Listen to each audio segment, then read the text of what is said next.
Welcome back, listeners. We are so happy to have you back and making it back to Poppy and Casteel. They are back, and I'm so happy to be back with them. There's something so special about them to me. Before I go any further, though, I need to go off script, off topic, whatever. Everyone listening to this, I went and saw Sinners the other day, the new movie by Ryan Coogler that came out, and this movie is fucking perfection, and I urge everybody to go see it on the largest screen that they possibly can. That is all. Or not, that's just not. I could go on and on and on and on and on about this movie for forever. I need to go see it again immediately. It's fucking art. It is monumental movie making. As like a cinemaphile, if that's what you would call me, like I'm in love with his brain and this. I could gush about it all. Oh my God. I'm very excited to go see it.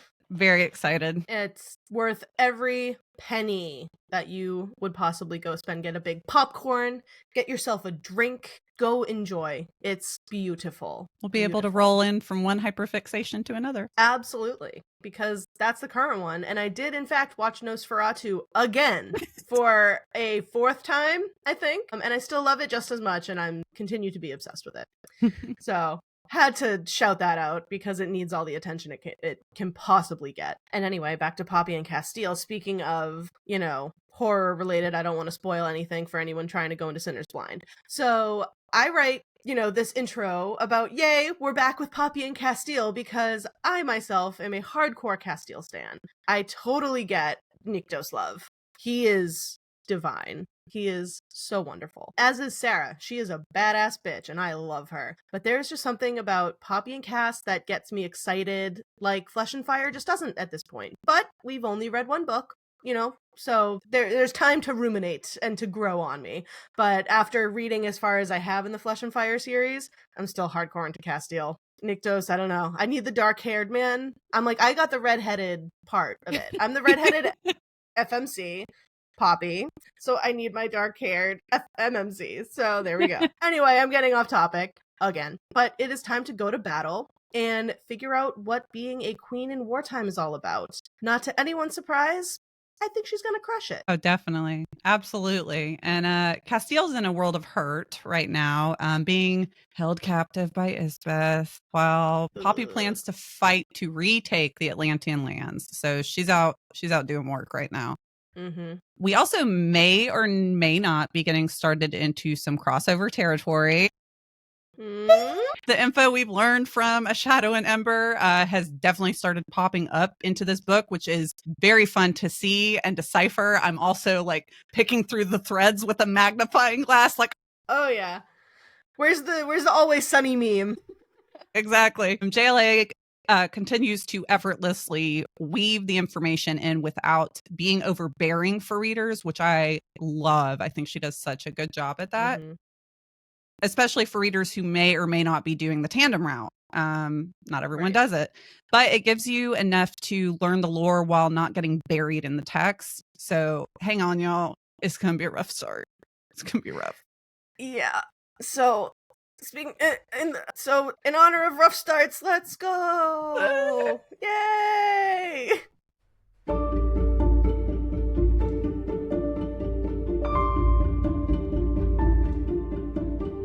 I promise we're actually excited for this book. So, but still, rough start. Rough start because we are in Casteel's POV for the first time ever, and it shocked me. It did. It also shocked us that, especially if you're listening on audio, we have a male narrator, everyone! Yes, and he's so good! He's so good! He does such an amazing job. It's fantastic. I love his, cadence and his, slight accent. Yeah. It's very, very good. So yeah, love it. But, so being in Casteel's POV, we remember where we left him. Unfortunately, he has been captured by Isbeth, and he is chained and being attacked by a craven. But he says the pain is worth it because she is safe. So already he's breaking our fucking heart. Yeah. He says he's covered in like small scratches on his arms, and says it's been 13 days since they started taking his blood daily. So not necessarily 13 days since he was captured, but just as far as he's been conscious of like taking his blood. Yeah, So because there's no like timestamp that we're given at the beginning of the chapter of like, you know, so many days later or whatever. We're just going into this blind. Yeah. And in this very beginning opening moment, like Casteel is literally analyzing the differences between his previous capture and this current one. And can you just like the PTSD from that? I mean, good Lord. It's unbearable. This whole book is heart-wrenching for these reasons. So yeah, he does not know how long he's been captive in total. He, however, looks down and we remember Golden Swirl alive. Yeah, Love that. we got it. So he thinks about Poppy and he describes her with just so much genuine love and so beautifully. Like the way that you can clearly see it is a different POV. This is a different character seeing the character we've been in the brain of for the last 3 books. Mm-hmm. Yeah. Mm-hmm. So I thought it was done so wonderfully. And yeah, I love how he describes Poppy and just you can see you can feel the love in his words. It's beautiful. 5 handmaidens enter his cell along with Isbeth, and we kind of see that he's been able to attack a few handmaidens. He's only killed one, but by doing that, he's figured out that not all of the handmaidens are revenants, which is what they previously thought. So even in captivity, always gathering that information, always got those gears turning no matter what position he's in. And that's strong as hell. Mm-hmm. He also puts together that his parents must have known what Isbeth was and said nothing. They could have then prepared better had they been honest with them. But Poppy has Kieran, so she's not alone. And oh my god, like that gives him peace at that moment. He's like, as much as it pains me to be apart from her, I know she's not alone. She has Kieran, like his number one, right up there with Poppy. And goddamn, my heart. I know. A male enters the room and he describes him as a golden motherfucker. And we're like, okay, that's gonna, I wonder who's that? Isbeth hits our feels, saying that Poppy hates her reflection since it reminds her of the pain of that horrible night, and that she asked Isbeth to fix her. I think not. Yeah. Okay, absolutely not. And Cass is like, no, she only sees the beauty and bravery. She does not need any fucking fixing. And damn right. Yeah. Damn right. Yeah. He tells Isbeth about how Tierman would abuse Poppy, and Isbeth flinches as if she actually cares. Yeah, that I was not sure what to make of that. I was like, I don't buy it. Yeah, it's like it's so contradictory to everything that she does, like as far as also, well, we haven't got there yet, so I won't bring up that point yet, but like you'll see throughout this first half of this book, like Isbeth has so many contradictory feelings towards Poppy, like treating or talking about her a certain way, but then feeling sad or upset when people hurt her. It's like, right, so it's like, is the maternal aspect there at all? Yeah, I don't know. Very, very odd. Very odd. We're getting a lot of Isbeth in this book. We're going to be able to find out a lot about her one-on-one. So he also puts together that Isbeth is a demis, or a false god. And she shows him the head of King Jalera, and it's like, this is what your wifey did. And so you see, and it's described that like his head is fresh-ish. Yeah. So it gives us, the readers, a semi-timeline that it couldn't have been too long since the end of the last book. And so it's like, fingers crossed, it's not that bad. Yeah. And Cass responds to seeing the head by saying, "That's my queen." Magnificent. And he, like, in his inner dialogue, he's like, I think he said something about being turned on or something. Oh, yeah, he definitely is like, had I been with her or something, I definitely would have been turned on. He's like, not appropriate in this moment. I am being held captive and I am in pain. However, can't deny that it still makes me horny. And he also calls her Isbitch. Yes. So that's her name now. Yes. We didn't even have to come up with that one. Thanks, Casteel. And it's perfect. It's perfect. It is. He says, love is too weak an emotion to describe how she consumes me and what I feel for her. She is my everything. Yet again. His POV is beautiful. Isbitch says that Poppy has a greater purpose, that she will help to restore the realm to what it was meant to be, and that it's already begun. What? That doesn't sound great. Mm-mm. Not great. Mm-mm. This Golden Revenant, Cass calls them Revs, which being from Boston and the soccer team up here was the Revolution. Oh my and they gosh. were often described as the Revs. My gosh. So now So you're like picturing revenants playing soccer. Yeah, it was the men's team, so it's like it wasn't the women's team, which was the Boston Breakers. Right on. But yeah, no, when I read that, I was just like, wow, that took me back to a time in my life I like nearly forgot about. Damn. So this Rev steps forward and stabs Casteel with a Shadowstone blade. Oh no. God. With that, we cut to chapter 2 to Poppy's POV, and she's traveling with the Wolven and they're currently outside the city of Messina. She's with a small battalion of Wolven as well as soldiers, and they are here to take the city. She, however, clarifies for us it has been 23 days since Casteel was taken. Yeah. And yeah. So we finally get that, we get the exact point. It's like, thank you. Yeah, we get a little, a marker. Yeah. And she's wearing armor in this chapter. Our girl she's badass. She's always been a badass, but this was just so significant to me for it just hit me so hard. I was like, she's not wearing a veil anymore. She's wearing armor. And she also, in this blurb that she opens up, we notice that she's not using Casteel's name. She's just saying him. Yeah. So it's just all baby girl. I Yeah. want to give you a hug. The Wolven go on alert suddenly, and she feels horror coming from Kieran, who's riding on a horse next to her. They see bodies lining the gates of the city, all in, the T-pose, crucifixion pose. So it's, not good. A lot of public death in this world. A lot. And a lot. Not only are they in the crucifixion pose, but they have veils on. Yeah, so that's some message Yep. right there, I'd say. Yep. So she starts to give into the anger and wrath that she's feeling inside. Death is what she's feeling. But Kieran stops her from doing anything before they're ready to make a move. He's like, this is fucking bad, but don't do anything yet, please. Yeah. Pretty please. Delano uses the Notum to tell Poppy that him and Emil can take out the guards at the other gate. So she's like, yeah, do it. Yeah. She talks about how they've been really working on the Notum, lengthening the distance. And I'm like, oh, so like a cell phone tower? What's your range? Y'all got 5G? No, I'm just kidding. Oh my God. No fiber?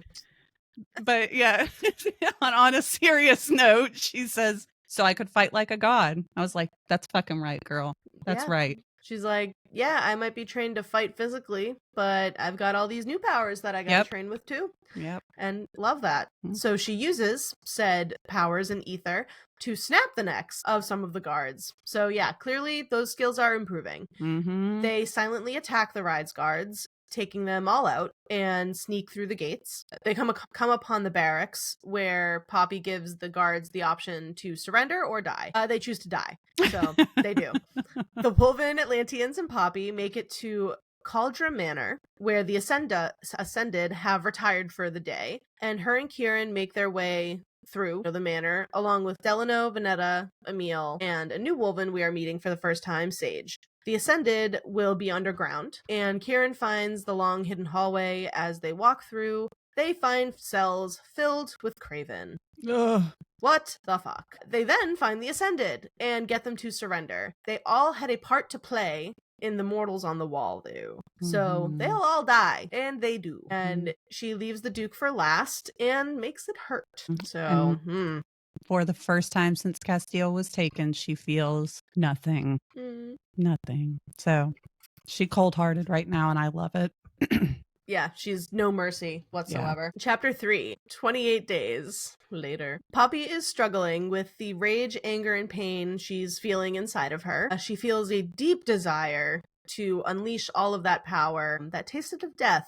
Maybe let's not do that. That would be cool. Kieran does see her struggling and helps to calm her down. And they're relationship is just impeccable in this book.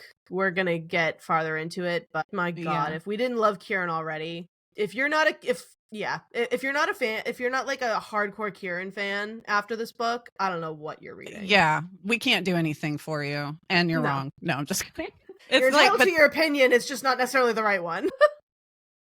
But it's they like have like a healthy trauma bond at this point. That's what I think. Yeah, they're there for each other in like that positive way that they both need. It's not letting each other spiral. General Aelard, an Atlantean, has joined them in Messina. Kieran raises concern that Poppy's not eating or sleeping. She's got to, take control of her powers in that way as well, because they have outer repercussions like making the palace shake. It's like, girl, you got to keep this shit locked down, okay? He promised Cass that he would look after her, and it hurts her to even think about hearing Casteel's name. Like, anytime someone says Cass or Casteel, she, like, winces as if it's, like, a physical pain to her, which in a sense it is. So it's just like, and we wince along with her, where it's just like, not necessarily it's hearing his name, but at her reaction to hearing his name, we're just like, no, babe. Draken is also here, and we learn that 23 total awoke at the end of the last book. And one of the Draken, Reaver's with them, and he's all grown up. Oh my god. I also adore Reaver in this book. He is such a sassy fucking shit, and I love him. I feel like now at this point, we're going to have to add in not only our lore alerts, but like a crossover alert. Like, intersection of paths. Might as well. Kieran lets Poppy know that Valen and the other generals will be arriving any day now, and she'll need to continue to convince them that her way of taking cities is best. So not just like laying waste to a city and everyone inside of them, but like, giving them the option to surrender like she's been doing. Yeah. And I think these Draken showing up give her this like charge of emotion to like, okay, we got to hit the ground running. And Kieran's like being a very well-rounded voice of reason to her and giving her like the real reality of it, to where, she's admitting that she doesn't feel like she's not doing anything by not being on the front lines. And Kieran's like, no, you are. Like, you are helping. So for sure. She takes steps to prevent unnecessary loss of life, or innocent life, we should say, which did work, as we've just seen in Messina. And next, their plan is to take Oak Ambler, which is where the end of the last book ended. That's where, like, Casteel got taken. That's where Poppy took down King Jalara. So that's a big city. It's one of the big ones that they want to go after. They've already sent their ultimatum to the Duke and Duchess of Oak Ambler, and which is they accept, face the consequences. That's pretty much it. And Kieran starts complaining about Reaver staring at him, and it immediately reads very sibling, like, I'm not touching you. He's touching me. I'm not touching you. Yes, you are. Like, vivid memories of this with my sisters. So vivid. Kieran's like, would you like me to pose for a painting? You can gaze upon me when I'm not around. Yes, please. Yeah. Seriously. We'll take it. Reaver's fine. Yeah. Vanetta and Emil arrive, and he's been her shadow recently, and Poppy spotted her coming out of his chambers once, so they're definitely together. Oh my gosh. So we're seeing like other couples kind of starting to form in kind of our company here. So they've been busy in Oak Ambler, walking the streets, looking for dissenters, and spreading the warning about the siege if the Duke and Duchess refuse the demands. So they're kind of like giving them a heads up, be like, hey, if you want to like leave before we come and fuck everything up, I would leave. Yeah. And they say it went better than expected. Telling the citizens the truth about Poppy seems to have had more favor with them than they thought they would, which is like, are we suspicious of that? Or is it just like, that's a good surprise? Yeah. And Emil brings the answer to their demands in this moment. The Duke and Duchess agree to nothing. So it's like, wow, what an expected surprise. And chapter 4 begins back in the nightmare. And as the nightmare, I mean Poppy's nightmare that we keep kind of cutting back to, the night in the inn where she was attacked. So we now see that the Dark One is standing above her, or by the Dark One, it's the one person posing as the Dark One, standing above her with something cold and sharp against her throat. Clearly a knife of some sort. He hears her mother, Cora, saying, "Do you understand what that means?" And we get no further information. And she's like, "No, Cora, we don't understand what means. We don't fucking know what that means. We didn't get shit." And Poppy wakes up, not getting more than like 3 hours or so of sleep each night at this point. 29 days. Kieran is sleeping in the bed in his woven form, and he's also now awake and allows her to like pet his head. And she notes the importance of how special the gift of touch is. And it immediately brought me to Sarah and Nyktos, because Sarah had exactly those kinds of words. Yep. It's like, I think we've heard this before. That we have, but it's not in this like you said earlier, it's not in the romantic sense with Kieran and Poppy. It's the comforting, it's the platonic, just friendship. It's a different level of intimacy. Exactly. She also talks about how soft the woman's hair is, and I'm like, I miss having a dog so I can pet soft fur, because I miss soft fur. I like touching things. Kieran uses the Notum to speak with her, and she asks if he dreams of Casteel. And he replies that he does not. And he says, "I'm not sure if that's a blessing, though." And it's like, true. It's like, do you dream? Yeah, that's very accurate, Kieran. She's unable to fall back asleep, so Poppy goes to the old library and is thumbing through these ancient records. Within the pages, she finds an entry depicting an invite to the right, and an ascension, and a chosen.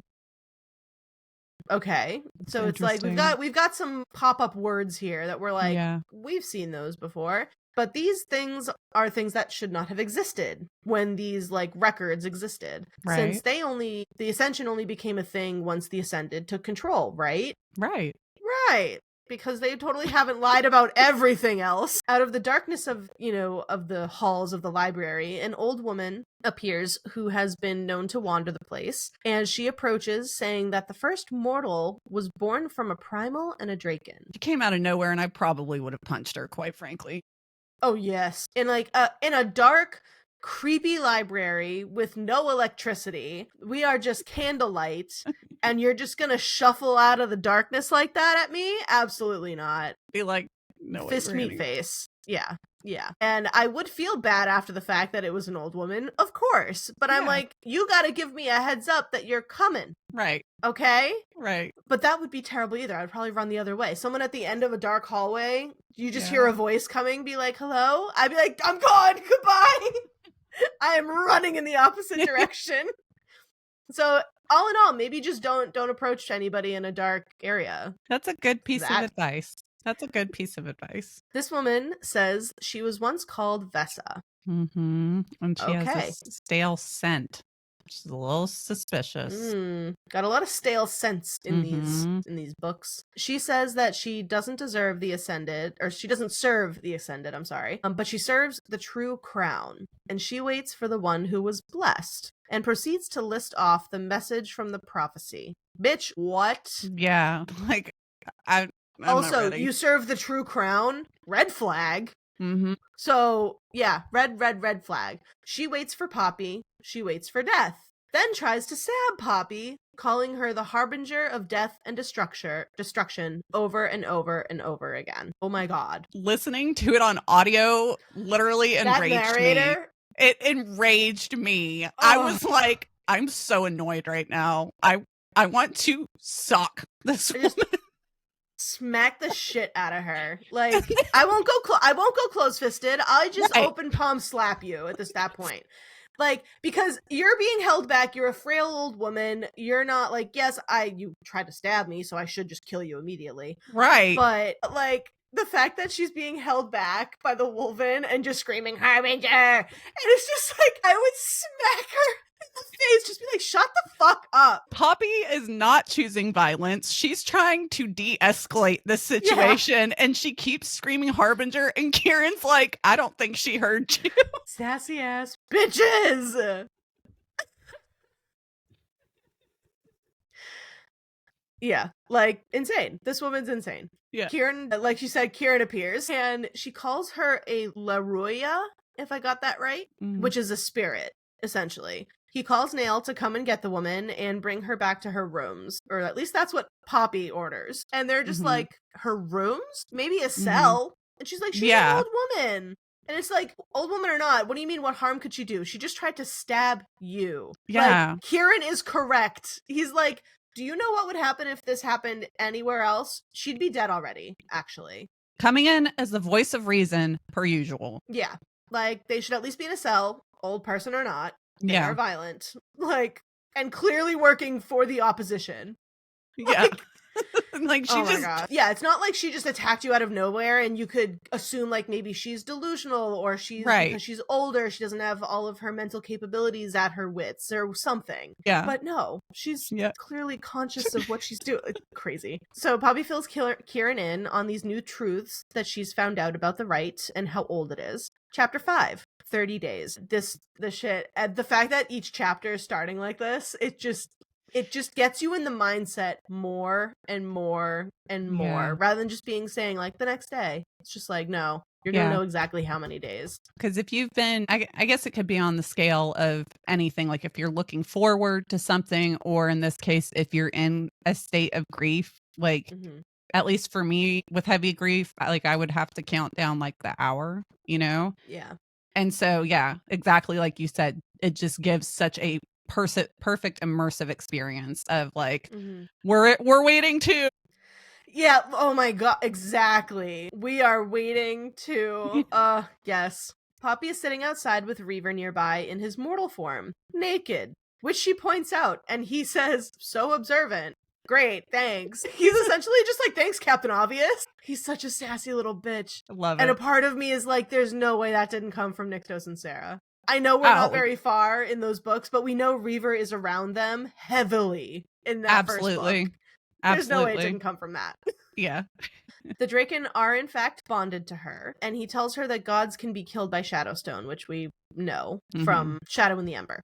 So this is more of that crossover kind of stuff where JLA doesn't beat you over the head with like, I'm going to explain everything about the Shadowstone. It's just like, you'll know if you read it, but here's a little info to inform you if you didn't. She thinks back on her biological father, Iris, the cave cat that she'd seen as a child, and an oak ambler. Like, just putting that together, being like, she felt that connection. She even partially changed him to his mortal form for that brief second when she touched him. So it's like just having that realization to be like, oh, fuck, that was actually my biological father. Oh my God. More identity crisis. Oh my God. Yeah. As if there's not enough to think about.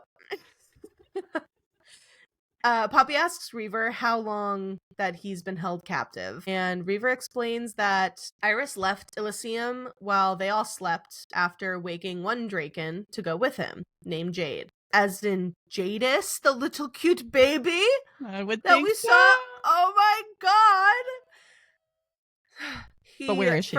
I know. Where the fuck is she then? Where is she? Unfortunately, we're going to find out. Nyktos awoke about 18-ish years ago when Poppy was born. Yes, it was felt, which is why they learned that both Malek and Iris were gone along with Jadis. So by Poppy being born, it woke up Nyktos, and they all felt this, I don't know, when that happened, they all felt it. And then by doing that, they were able to find out that Malek, Iris, and Jadis were all gone. And it's like, oh, Jesus. Yeah. As we know, yes, Malek and Iris were identical twins, but they were still different. So Iris had a lot of caution. He was very thoughtful, very content in Elysium. And Malek was reckless and act now, think later kind of person, restless, and visited the mortal world very often.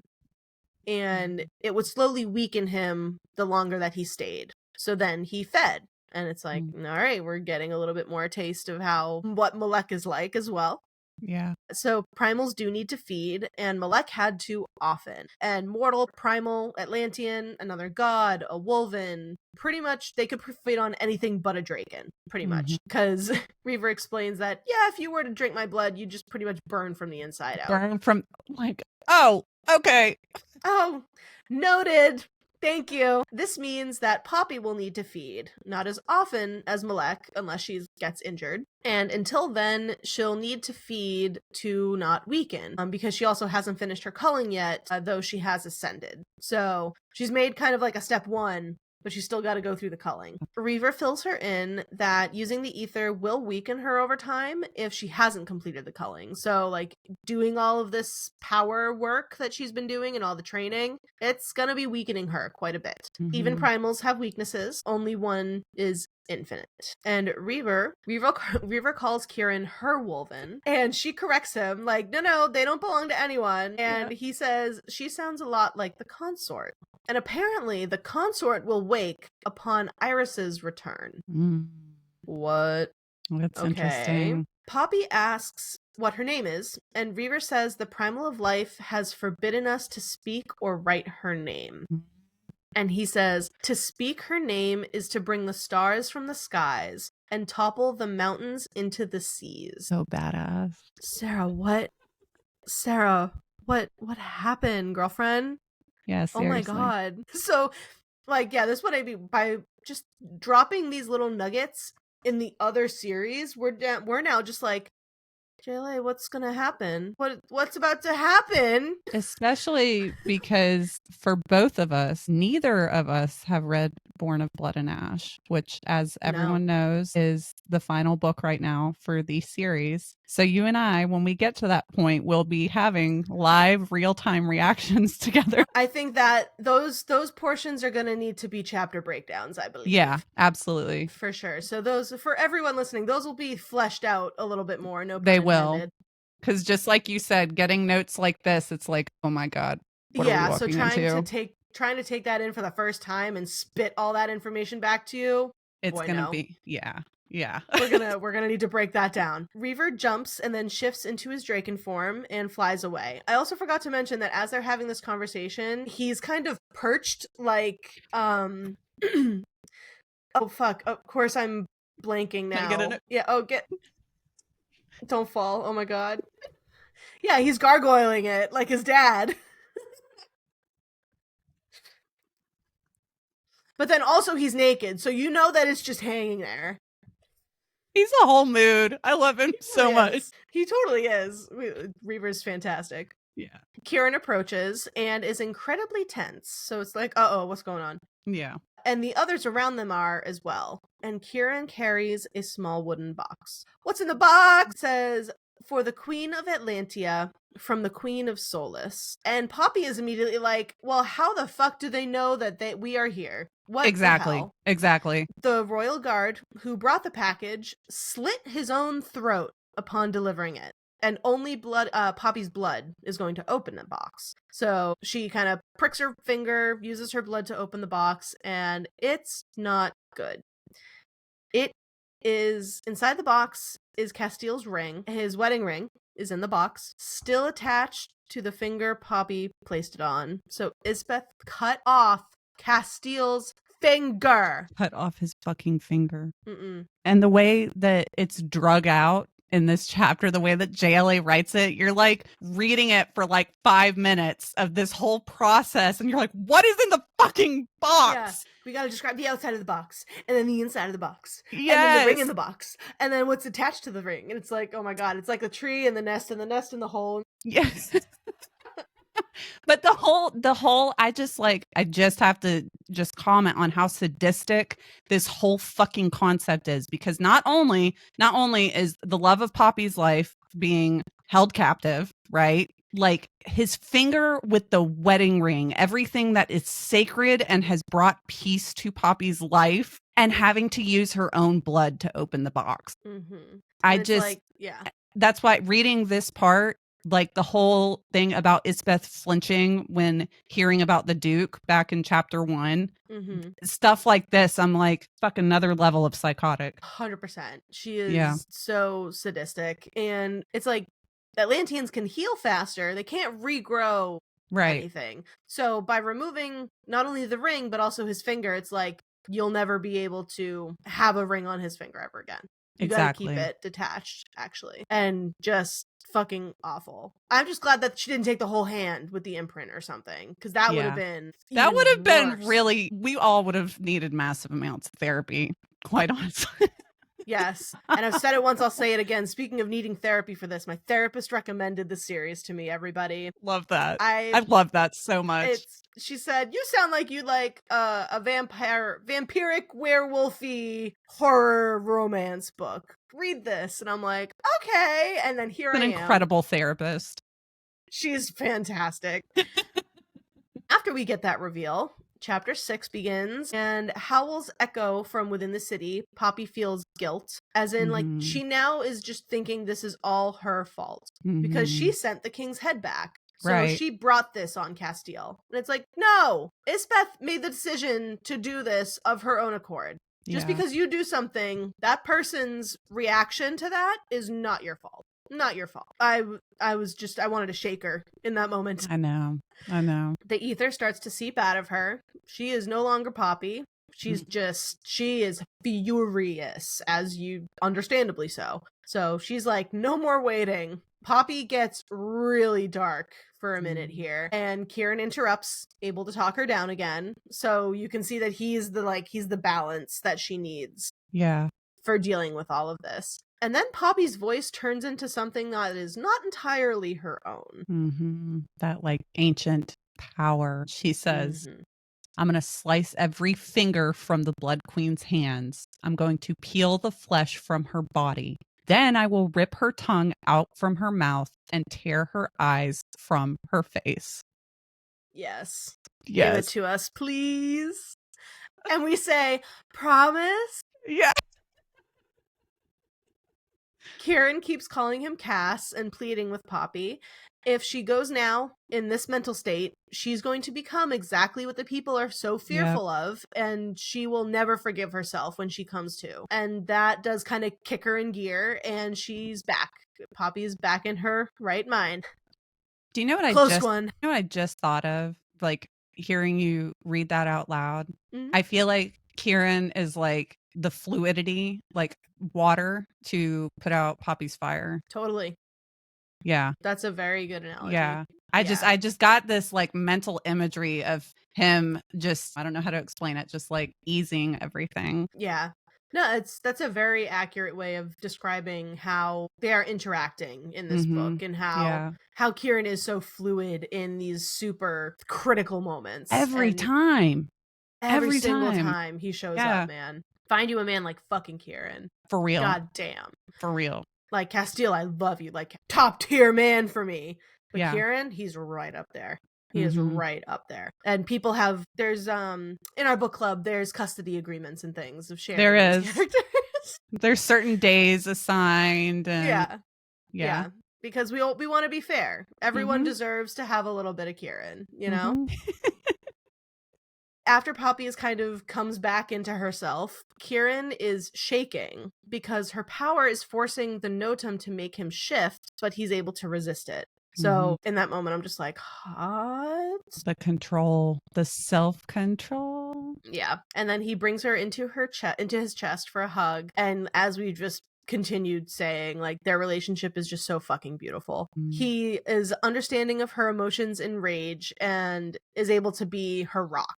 You know, be that guiding force in those moments. Finally, we get Poppy saying Casteel's name, and she holds onto his ring and tells them to burn the finger that was delivered with it. She's like, I don't need the body part, I just need the ring. That's a quick turnaround for her for an emotional upheaval like that, to receive the finger, and then Kieran calms her down and she's like, go burn it. I was like, emotional maturity a little bit, I guess. Yeah. The power of friendship. You know?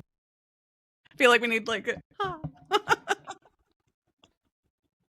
She decides that she's going to remain an Oak Ambler until Valen arrives, so that she can assure him of the steps that are to be taken to end the Blood Crown. Then she's going to go to Carcedonia to free Cass and deal with Isbitch. Kieran pushes her, saying like, no, I'm absolutely going with you. No way that you're taking no for an answer, actually. Like, Cass means everything to him, as well as Poppy. And Poppy, not to pull the card, but like, he's kind of known him long. Yeah. And Kieran is just, he's just the ultimate definition, like we were just saying, about how he's always solid. He's just the definition of loyalty and a true friend. And he also, in that moment, like, saying how much Cass means to him. He brings up them having shared a crib and grew up together. And this is another fan art request. You know, we just have a running list of requests. I need someone to bring to life like childhood pictures of them. Yeah. This scene just like tugs on my heartstrings right out of my chest every time. Like, that would be such cute fan art of the wouldn't it? babies. Oh my God. Yes. And especially also for a future scene that we're going to get towards the end of the episode, that's another moment that I want to see fan art of as well. Reaver is also going to be traveling with them, and she'll need to assign a regent to act in her absence. And she chooses Vanetta. Woo! Yeah! Then Kieran says that she will also need to feed, and he offers himself and tells Poppy that she'd be safe with him. And it's just... yeah. Faint. Yeah. Swoon. He's acquainted to what happens, and she can trust him to not make moves. And it's just claps. Claps for Kieran. That's right. And she feels him let his walls down in this moment. This is not super important. I just love it. And I'm like, of course he's described as buttery cakes. And I'm like, of course you are. Well, you better get Kieran's buttery cakes, okay? JLA keeps mentioning this fucking joining. We better get Kieran's buttery cakes at some point. Right. You remember our calendar from our Under the Covers episode? We now need him as a fireman and a baker. Please and thank you. With just buttery in the cakes. Apron. With buttery cakes. The flour and oh my God. I need to control myself. Anyway, they will get into Carcedonia via the mines, but they won't be able to save her father. At least not yet. It will only be Casteel for now. Chapter 7, Casteel. So we're jumping back to Casteel's POV. He thinks about the last time he fed from Poppy, the sex, the taste, and realizing that he needs to feed soon. Even in captivity, he's still thinking about the diary. Ooh, that he is. That's also just one that I just love that about him too. It's like, even in the most dire moments, this man is chained, starving, abused, tortured, dying a little bit every day. And still, he's like, that my woman's luscious hips and her full boobies and that diary, he reflects on like when she read to him as he was like eating her out. That seems beautiful. Like, yeah, I love this man. Master of Riz. Riz master. Yes, that is correct. King Riz. A handmaiden comes to the cell, trying to get him to bathe in the water that was brought for him, but he refuses because he knows that it could be a false reward or prep for further torture, for another kind of torture, if you get our drift. Because he's accommodated to this treatment. He knows what to expect from this. And it's just, I guess that's when one of the times that PTSD is useful, I guess is the best word I can think of, when you can utilize that past trauma to, in the future moments to, I don't know. I'm getting it's lost like a fail safe almost. Yes. Yeah. Yeah. And it's so like, even thinking about it now, I get like a visceral reaction from it because, even though this is a fictional book, these elements are so very real. And it's like, how does one even the strength that takes to, he's king. He is. When he says, he's like, no, I'm not going to use that. The handmaiden's like, okay, and uses it herself to scrub off all the markings that are painted. So she's got markings on her skin. She's got paint on her face to kind of give her like a mask look almost. And a lot of the handmaidens have this kind of face paint on. She rambles about the walls of the tunnels being made of primal essence and keeping things in or like out, I guess. Yeah. Pretty much like prophecy nonsense. Like, it's like, oh, are we just keeping things in or doing whatever? And he's just like, he's sitting there just like, this bitch crazy. Like, what is she talking about? Is this a new kind of torture? Like, what's going on? Yeah, it's giving cult. Little bit. She also mentions to be careful of Callum because he is very, very old. And it's like, okay. Cass says that Poppy is descended from Nyktos, to which the handmaiden replies, if you think that granddaddy is the true primal of life and the true primal of death, then you know nothing. And we're like, pretty sure that Nyktos is the primal of life. He Yeah. said that himself in He the did. book we just read. He did. So, We okay. have receipts. Yeah. Also, the fact that she references him as granddaddy when he I was know. called Daddy Nyktos. I know. Because now I'm picturing him with like gray roots. Silver Fox Nyktos. Silver Fox. Okay. We now cut back to Poppy's point of view. They are expecting Valen and the armies tomorrow. So 2 days from now, they are going to leave for Carcedonia. Vanetta comes to see Poppy and how she's holding up and tells Poppy about what Ian was like when she met him in Spess's End. And that causes Poppy to kind of reminisce about their memories and the desire to find her father. And it's a lot. It's really nice because Vanetta talks about, you know, how kind he was and he clearly wasn't like the others. Yeah. Yeah, so it's nice for Poppy to get that kind of confirmation other than just her interacting with him herself. And in that same blip, again, more brownie points for Kieran. Kieran asks Poppy how she's coping with finding out that Isbeth is her mother. And I'm like, as if he could not be more perfect, he's like checking in on her mental health. Like, hey, oh yeah, how are you doing with this? And I thought that was just such an incredible, like, not domestic scene, but just such a very realistic aspect of friendship of, yeah, because that's a lot. Like, she's learned that endless information about this sadistic woman and it's her mother. Oh yeah. Talk about, you know, the toxic gaslighting moms. Like, oh yeah. shit, Isbeth is up there. Yeah. So yeah, you know, his continuing to check in with her and make sure she's, you know, not doing okay, but at least taking a minute to actually verbally check in and be like, hey, I am thinking about you. Are you okay? Right. Like, yeah, just even that. Even if the answer's no, like just the being aware of it, the asking in itself. Yeah.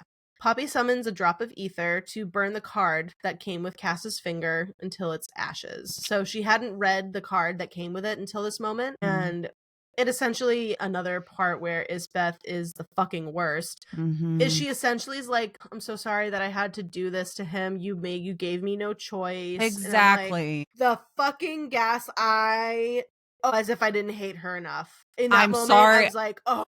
Yeah, it's like, I'm sorry you made me do this to hurt you. When Poppy was already having that guilt herself. Like, gag. God, I fucking hate her. So yeah, she burns that shit to ashes. Chapter 8, she was dreaming but felt more aware than her normal dreams. So in this so we're in her head and she's currently dreaming. She sits in a heated pool of water inside of Casteel's cavern where we've been before. As she inhales, taking in the scent, she smells pine and spice and then hears him say her name, and then she sees him. She sees Casteel in the flesh.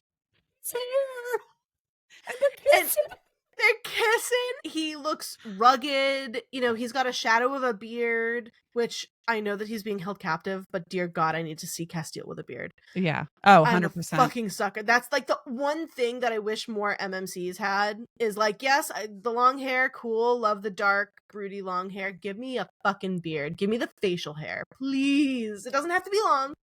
Just something. I thought of Jace from Arcane. Stop.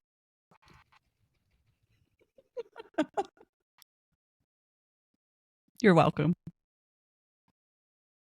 I need to send you like thousands of dollars in repayment for what you've just given me. Just add some things. Oh my God. Are you getting red? I'm just gonna go watch Arcane. I'm just gonna go. I'll be right back. I'm gonna go watch Arcane for no reason. Let me get some edits real quick. Yeah, let me just. Oh, my God. That's gonna be stuck in my head all Better day. than Shrek, right?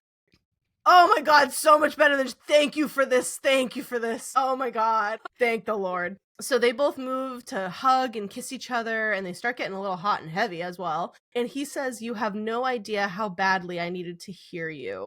And he talks about his mind conjuring her from his raw need for her. And she's like, please take me. And he's like, You know better. You don't ever have to beg. I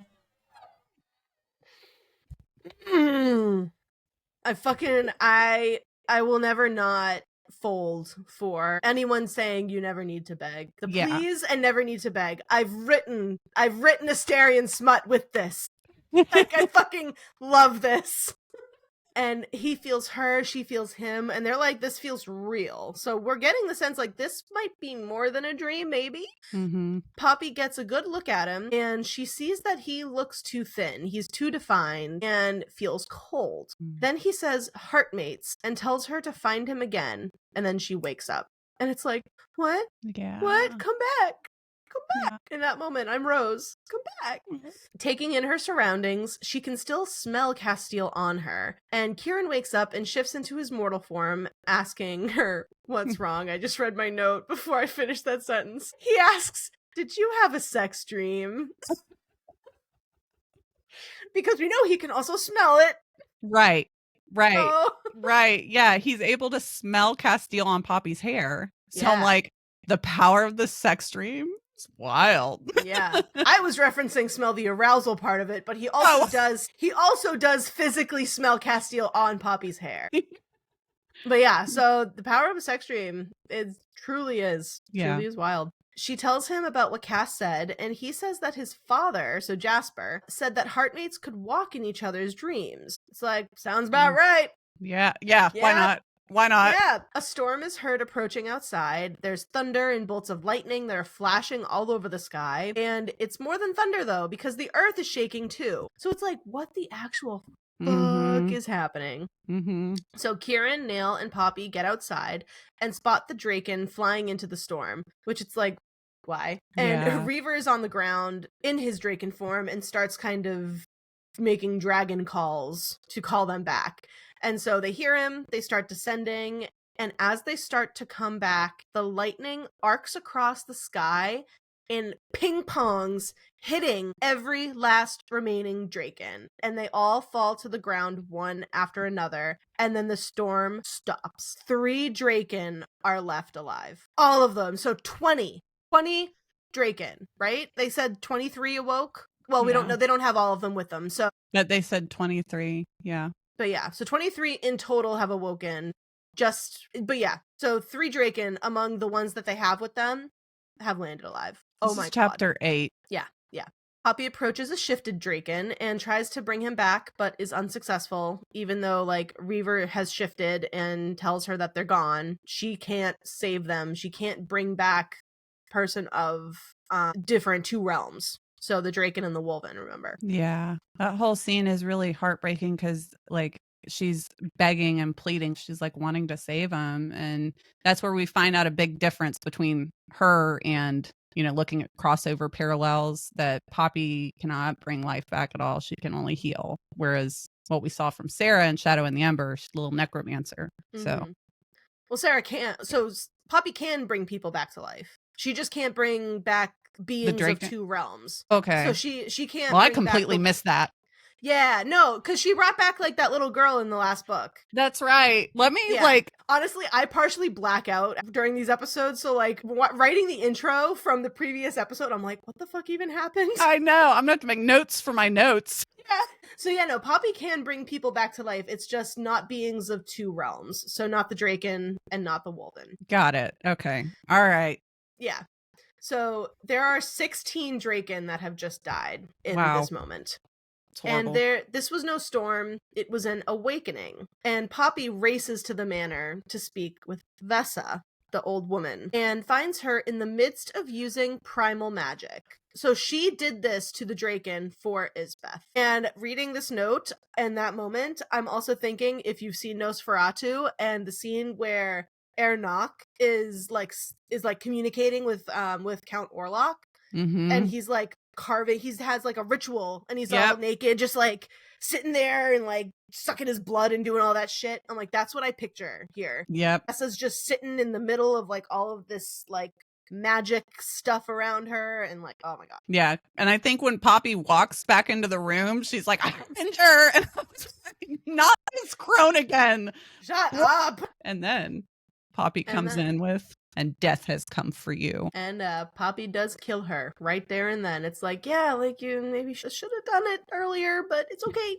It's okay. It's okay. We're not blaming you for other people's actions. We just went over this. Right. They'd all be alive if you killed her. We're not blaming Poppy for these other people's actions. Chapter 9. Kieran says that he scented the death. Mm-hmm. And Rain is the god of death, but before him, there was only the primal of death, Colas. Reaver assures them that Colas is, like, gone. He is as good as dead, entombed a long, long time ago. The only thing that could release him is the primal of life, and that is not happening. He goes on to tell them that Revenants are the third sons and daughters, carrying embers of ether in them. And he also tells them about Ethos, Nyktos' father. So we see why we read these in tandem, how it comes in handy. Yep. Not mandatory, but comes in handy. Ethos liked creating things and paired up with Nyktos to create the first mortal. Ethos lent flesh, Nyktos lent fire. So it's like, interesting. We knew this. The Ascended copied the right from the time of the primals. And Ethos would ascend the third sons and daughters, but only if they wanted to. Like, they had a choice in this. However, Colas took them and made the Revenants unit using his essence and magic. So it's like, no, definitely two sides of that. Yeah. Now, Isbeth has learned how to harness that essence, likely using Malek, which would be a massive betrayal. Mm-hmm. And Isbeth is much more dangerous than they have been treating her. So Reaver assumes Jadis is already dead. And we say, no! Yeah, there's no way. No way. I'm not listening to that. No body, not dead. Kieran and Poppy sit in her rooms later, talking over everything that was just discovered. And Reaver had revealed that she can't bring back beings of two worlds, like we said earlier. Kieran's like, it's fine. I've lived this long without having, like, the opportunity for a second chance, so what's to change now? Like, and Poppy has another idea. In order to make it harder for him to die, maybe she ties his life to hers. Maybe they do the joining. Are we gonna get the joining? Are we gonna get it? Are we gonna get it? JLA, please. I know Casteel is in prison right now, but I'm gonna need you to bring us the joining immediately. Pretty please. Please, for the love of God, please. I'm on my knees. That's all. Chapter 10. The next day, Poppy preps for Valen and the generals to arrive. Nearly 2,000 with them, and Venetta and Kieran tell her she should put on her crown as a reminder. And Poppy hasn't worn the crown since killing Jalara because it hadn't felt right wearing it without Casteel to wear the other. And it's like, totally makes sense. Yeah. Entering the chamber, Reaver is there in Draken form. And how is this massive dragon fitting into these rooms? Like, I know we did the Romantices expert with Lady M to be like, oh, what positions? How does that work? I need to know how Reaver fits into a building. We need species mechanics. Because in my mind, Reaver is the size of, like, Drogon from Game of Thrones. Like, that is how big he is to me. Yeah. And I just know that's not true. I just know that that is not accurate. So I need, but I know he's not, like, as small as Toothless. Like, he's bigger than that. Yeah. So I'm like, I need a middle ground dragon. How big are these door frames? What's the square footage in these chambers? Yeah. We need specs. Yeah. JLA, give us the layout. Give us the plan. Yeah. Okay. Poppy uses her gift to sift through the crowd that's entered the room to get a feel for them. And most of them are like, okay, slight distrust, but, mostly not, nothing super duper negative. They begin discussing Poppy's plan to take Oak Ambler, and one of the generals who doesn't trust her mentions cutting off food supply to the city, which Poppy's like, we're not going to do that, actually. Yeah. She once again has to explain her brainwashing experience in breaking the cycle, her privilege being something that set her apart from others who are currently suffering. And it's like, how many times is she gonna have to fucking explain herself and explain how this works? Like, how the gaslighting of the Ascended has worked for so many years. Like, how is that so fucking hard? Like, ugh, it pisses me off every time someone, like, confronts her about that and she has to go into the whole thing again. I'm like, dear God, just let the woman live in peace, please. Yeah, because she even, she's reflecting right here on exactly that, talking about how generation after generation, they're taught not only to fear the return of the Atlanteans, but to believe any loss or strange death is their fault. And I'm like, Yeah. And that also that they brought on the wrath of an angry god. And I'm like, sounds familiar. Yeah. If I rolled my eyes any harder, they'd come out of my fucking head. Poppy pushes on trying to prevent the death of innocents, but these old ass men continue to think they know better. Which, like, to an extent, yes, they do. But she also has thought of everything. It's like, yes, you have the real experience, but also, like, Poppy's been training. She been reading. She's been thinking. Like, she's prepared for this. Like, they're treating her as if she's like, you child, which it's like, yeah, she's like, what, 19? So Yeah. sure, like, we can see the hesitation by the generals, but the blatant, like, disregard and just being like, child, we're not listening to you. It's like, shut up.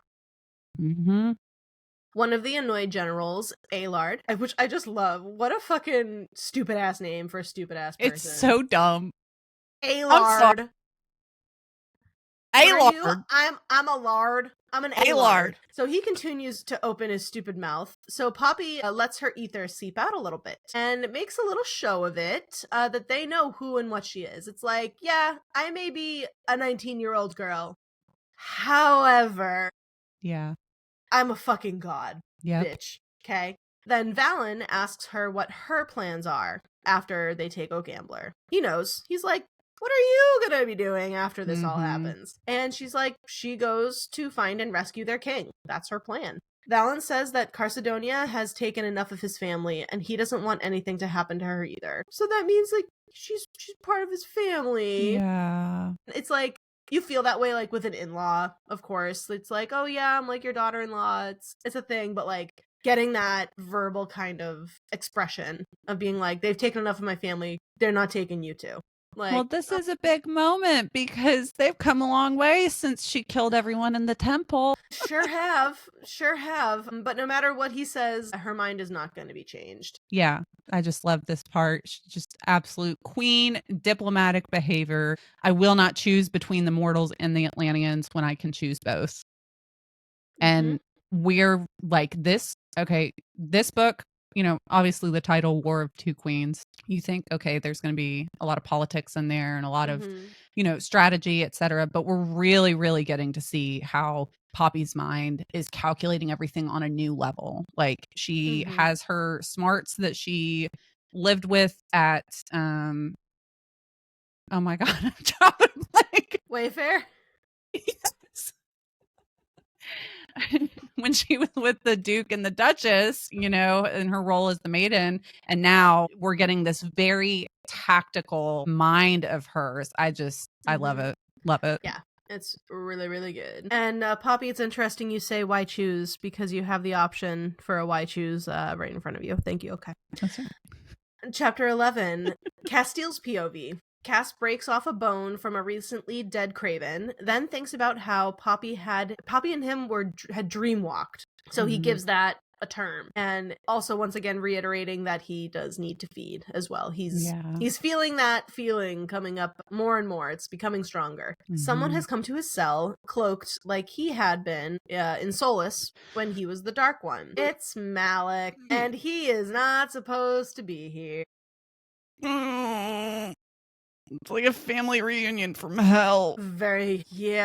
It's not where you want to be, seeing your long lost brother who you thought was being held captive in the way that he is at this moment. Instead, it's quite and that he was only doing everything he could to rescue him. Yeah. He was clearly different than he had been, but still his brother. Malik has come to offer him aid. He can't feed Casteel, but he can try to help with his infection in the hand from when his finger got cut off. Cass lashes out, and Malik tries to tell him that he's been living his best life, but Cass has only been searching for a way to free him. Like, Malik's like, why are you so pissed? It's not like you weren't off just, like, living a great life this whole time. And Cass is like, wrong. Actually, I've been looking for you literally since. What the fuck? Yeah, like the banter between the two of them is just, it's such a mirror reflection, and I think it's super impressive with how JLA pulled it off. Like, she's got these two separate characters, but it's just a brother relationship. And we haven't known who Malik was up to this point. We have no real attachment to him. So the way that she just pulled it out the gate, I was like, so good. So Very impressive. good. Cass brings up Malik's bonded Wilven, Preela, who went out alone to rescue him but never returned. And Malik says, well, actually, she made it all the way to Carcedonia before she was captured, and Jalara tortured her, allowed others to have fun with her, and Malik was forced to watch. Jalara eventually had her bones made into bloodstone and made 7 woven daggers out of her bones. He's found 6 of them. So where do we think the other one is? I think we have a pretty good idea. So thinking about where this other dagger is, it would make sense that the woven bone on Poppy's dagger is crafted from Malik's dead bonded woven. Oops. Yeah, I think it's safe to say they assume that. Yeah. Malik says the handmaiden from before took a large risk coming to find him, and that she's had very little choice when it comes to her own life. He asks Casteel not to tell anyone that she was down here. Why do you care about that so much, Malik? Interesting. Malik also says some cryptic shit about Poppy. He says, no, she didn't know me, or at least that's what she remembers. What? Huh?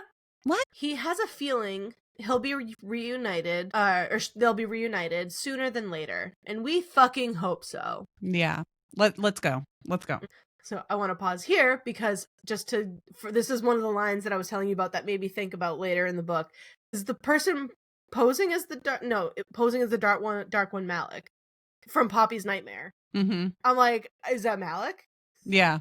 I don't know. We still don't know, of course, but yeah. I had that thought. I'm like, what if? Right. Chapter 12. We are back with Poppy, and she is admiring the dagger we've just learned the origins of. She's thinking of Victor and says she hopes he's proud of her. It's sweet. It's so very sweet. Like, we've gotten a lot of character development so far in this book from her. That's a big leap in healing and grief, and her to be able to like reflect and be like, I hope he's So she starts strapping up with at least 5 swords and daggers and is dressed in full white, garb to armor. Balin is there with her and says that she reminds him of a painting of the goddess Lila, and she wore white armor like this.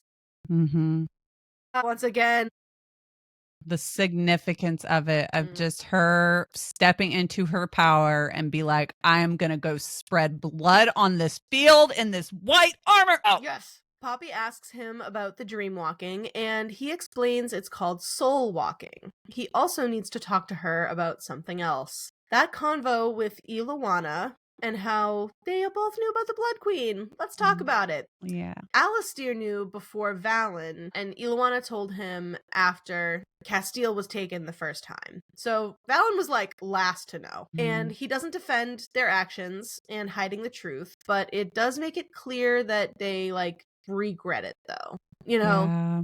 And so there's really not much to defend there. Yeah. Like, I do love this interaction of Poppy calling Valen out, but question for the class, how does a ruler properly balance the scales in a situation like that? How, is there a right way? Is there a wrong way? Is it kind of, I don't know. Yeah, and just kind of how it all goes back to Iluana hiding the truth because she was embarrassed of what she did. Exactly. Like, girly, yeah. That response from her, I was like, you need to be quiet. You need to stop talking. Yeah. Putting your foot in your mouth. But with Valen, and it's the same in a sense, because I'm like, I don't know. Yeah, I don't know. I feel like I'm firmly on the side of like, he still knew. In the moment before they left and Casteel was taken, they knew and they could have said something. Yeah. And they didn't. Like, that's their child. Yeah. It's like, why, if you know that this thing is so much more powerful than your son is, and his wife, the future king and queen, or at that point they were the king and queen, are going, right? Yes. And they're going to like meet with her. Why wouldn't you give them all the information? Yeah. So I'm like, good. I'm glad you regret your decision. I'm glad that you're guilty about this. Yeah. So fucking good. Again, I love how Poppy just calls him out. She's like, the fuck is wrong with you? Yeah. It's like, Thank God, Poppy. So done with that conversation, she leaves the room and meets up with Kieran, and he makes sure everything's all right. Once again, doing that check-in. They mount their horses, and Poppy is riding Seti now. So, like, how far she's come with not knowing how to ride a horse to riding the war horse. Like, Poppy Hysa and Lizeth, who's a woman, like, Poppy notices that they have a moment, exchanging words, saying, be careful, but be brave. And she mentions that she likes that.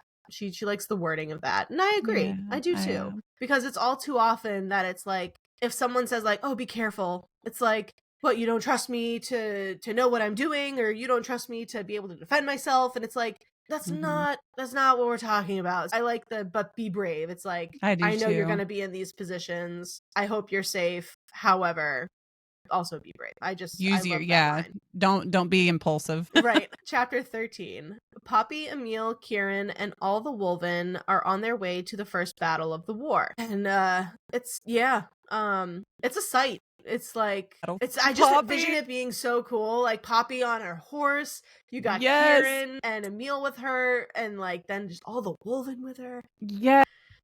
It's so badass. They approach a group of mortals, no more than 100, that are on their way out of Oakland Ambler, who are taking advantage of the warning. A man kind of within the crowd starts to plead with them to find their child in the temple, who was recently given to the right. And Poppy agrees, and notes that it's odd that they've already had another rite. So she's like, they're having them back to back? That's not real. That's not normal. And then one after another, these parents start shouting out their children's names. And Poppy strongly states to everybody, she's like, we will find them. Like, yes, I hear you. We will find them. And it's so gut-wrenching. Yeah, that scene broke something in me the first time and the second time around, because I'm just picturing, like you just said, Poppy and her whole party, they're decked out, they're ready to go to battle, and Poppy's just like, I'm going to bring them home. Like, just something about that.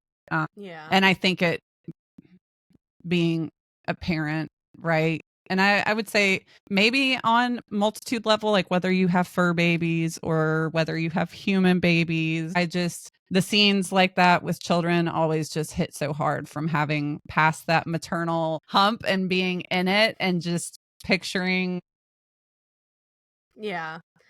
And it's like, it also goes to show too, like, even further context, they're leaving Oak Ambler because they believe in what Poppy's message is about the Ascended lying about everything. So they are now not only pleading like, go find them, we don't know where they are, but it's like they know more of the truth about like the danger that their children are now in.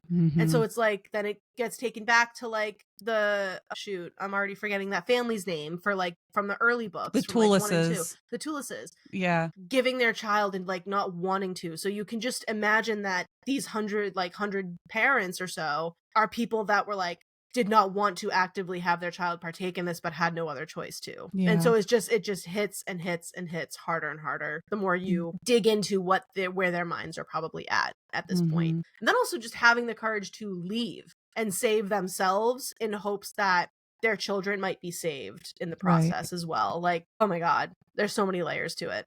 They come up to the rise, and there's fewer guards than they expected. A sizable group of people at the gate are trying to leave and is likely drawing them away. So they hear like the commotion at another gate of all these people pleading and arguing and being like, why won't you let us leave? Just open the gate. It's like, what the fuck is this? So there's clearly a lot more people here that want out. Yeah. The guard who does end up noticing them on the rise on the wall, they have a brief like back and forth, and he talks down to Poppy and he's being an asshole. He ends up shooting an arrow and Kieran calls Poppy a bitch, so we hope they die. Yeah. Y'all are on the shit list. Yeah. The shit list. The Rise commander, who's named Forsyth, speaks with Poppy as she tries to get them to surrender, but they tell her no can do. So she says, so be it. And then a rumble is heard on the wind. Ooh. Chapter 14.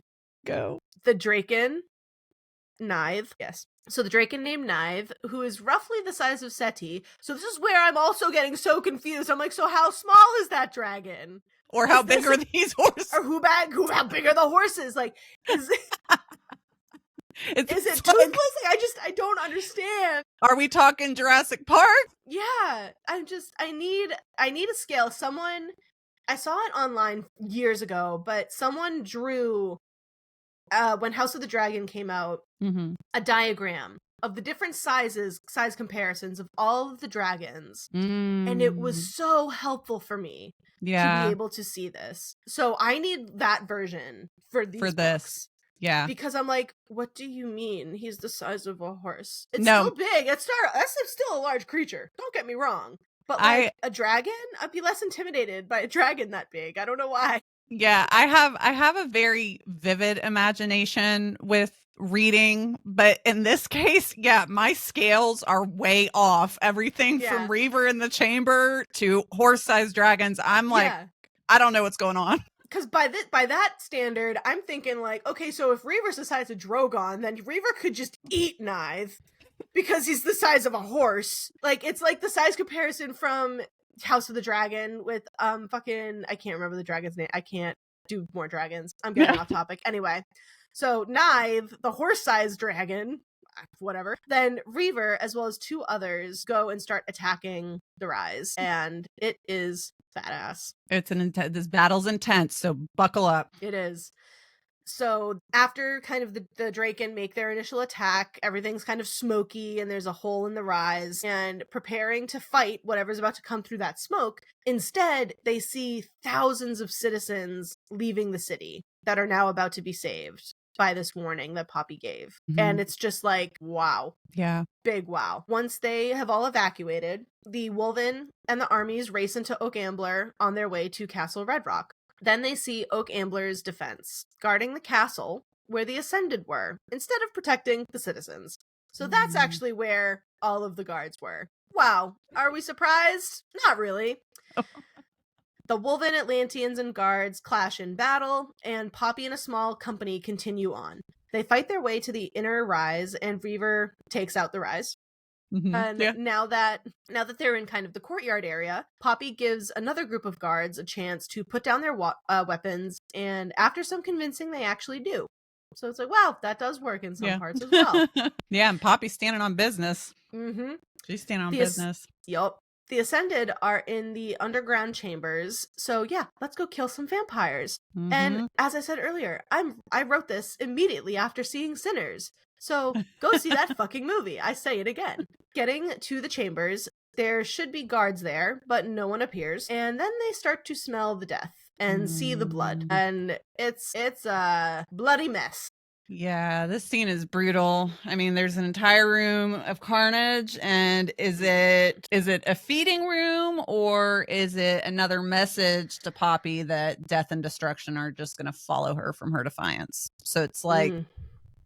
Yeah, we don't really know what it is. However, after some little investigating, CSI Solus, these people were not killed by Vampry. Poppy reaches for her dagger because they notice that the way in which these people were killed, it's very brutal, it's very messy, it's very claws tearing at them. So with that, Poppy starts to go for her dagger. Then they see the mist appear from the hallway, and then the Craven come out. And it's like, yes, this is what that was. Yeah. Chapter 15. One of the Wolven named Arden just jumps into the mist to attack and disappears. Why did you do that? Why would you do that? Why would you just jump into the unknown? He's like, what the fuck? He's like, oh, I got it. Yeah. It's like, whoa, no, what are you doing? And Poppy's what did we talk about? What did Poppy just say? Be brave and be careful. Yeah. What are you doing? Missed the memo. So as Poppy and the others fight the Wolven, her senses can feel Arden's pain. And they find him, but he's under 3 Craven that are tearing into him, and he's dead. Poppy still tries to bring him back, despite her not being able to. And he is right. Arden remains dead. And once again, I ask Arden, what were you thinking? What were you doing? What were you thinking? Like, I get that Wolven are very powerful, very deadly. What were you thinking? Yeah, he was just very, I don't know. Had no control. None. He was confident. He just said yeet. He just yeeted himself into the mist. He did. He was very confident. And now, Poppy's feeling of not being able to save him is just fucking horrible. Yeah. It's like she keeps getting shown over and over again that she won't be able to save everybody. And even though she's trying her hardest to save all of the innocent lives that she can, it's the ones that are fighting as well, you know? Yeah. The Ascended aren't here. They've searched all the underground chambers and there's no trace of the Ascended. But they have found something else, and it's something particularly horrible. So we're going to throw up a trigger warning here for some particularly rough death here. There is a room that is filled with the bodies of the girls given over for the rite, and they are hanging from the ceiling and are all veiled and mauled. And they've been there for a little bit. There's writing behind them on the wall in blood saying, "All you will liberate is death." And all of these girls are also going to become craven. You know, they mention that one of the hands starts to twitch.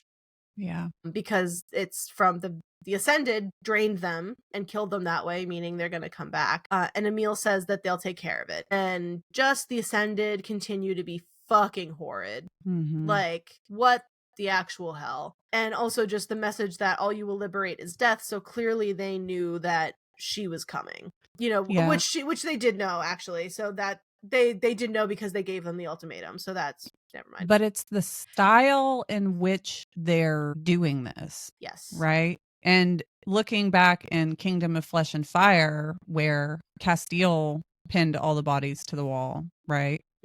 And then looking at the different layers of how the Ascended are doing it, you know, they're veiling everyone, they're the shape of the cross, like and then this one, the girls, just horrible, awful. We cut to later, and Valen reports that there are tunnels that they found under the temple, which is likely how the Ascended escaped.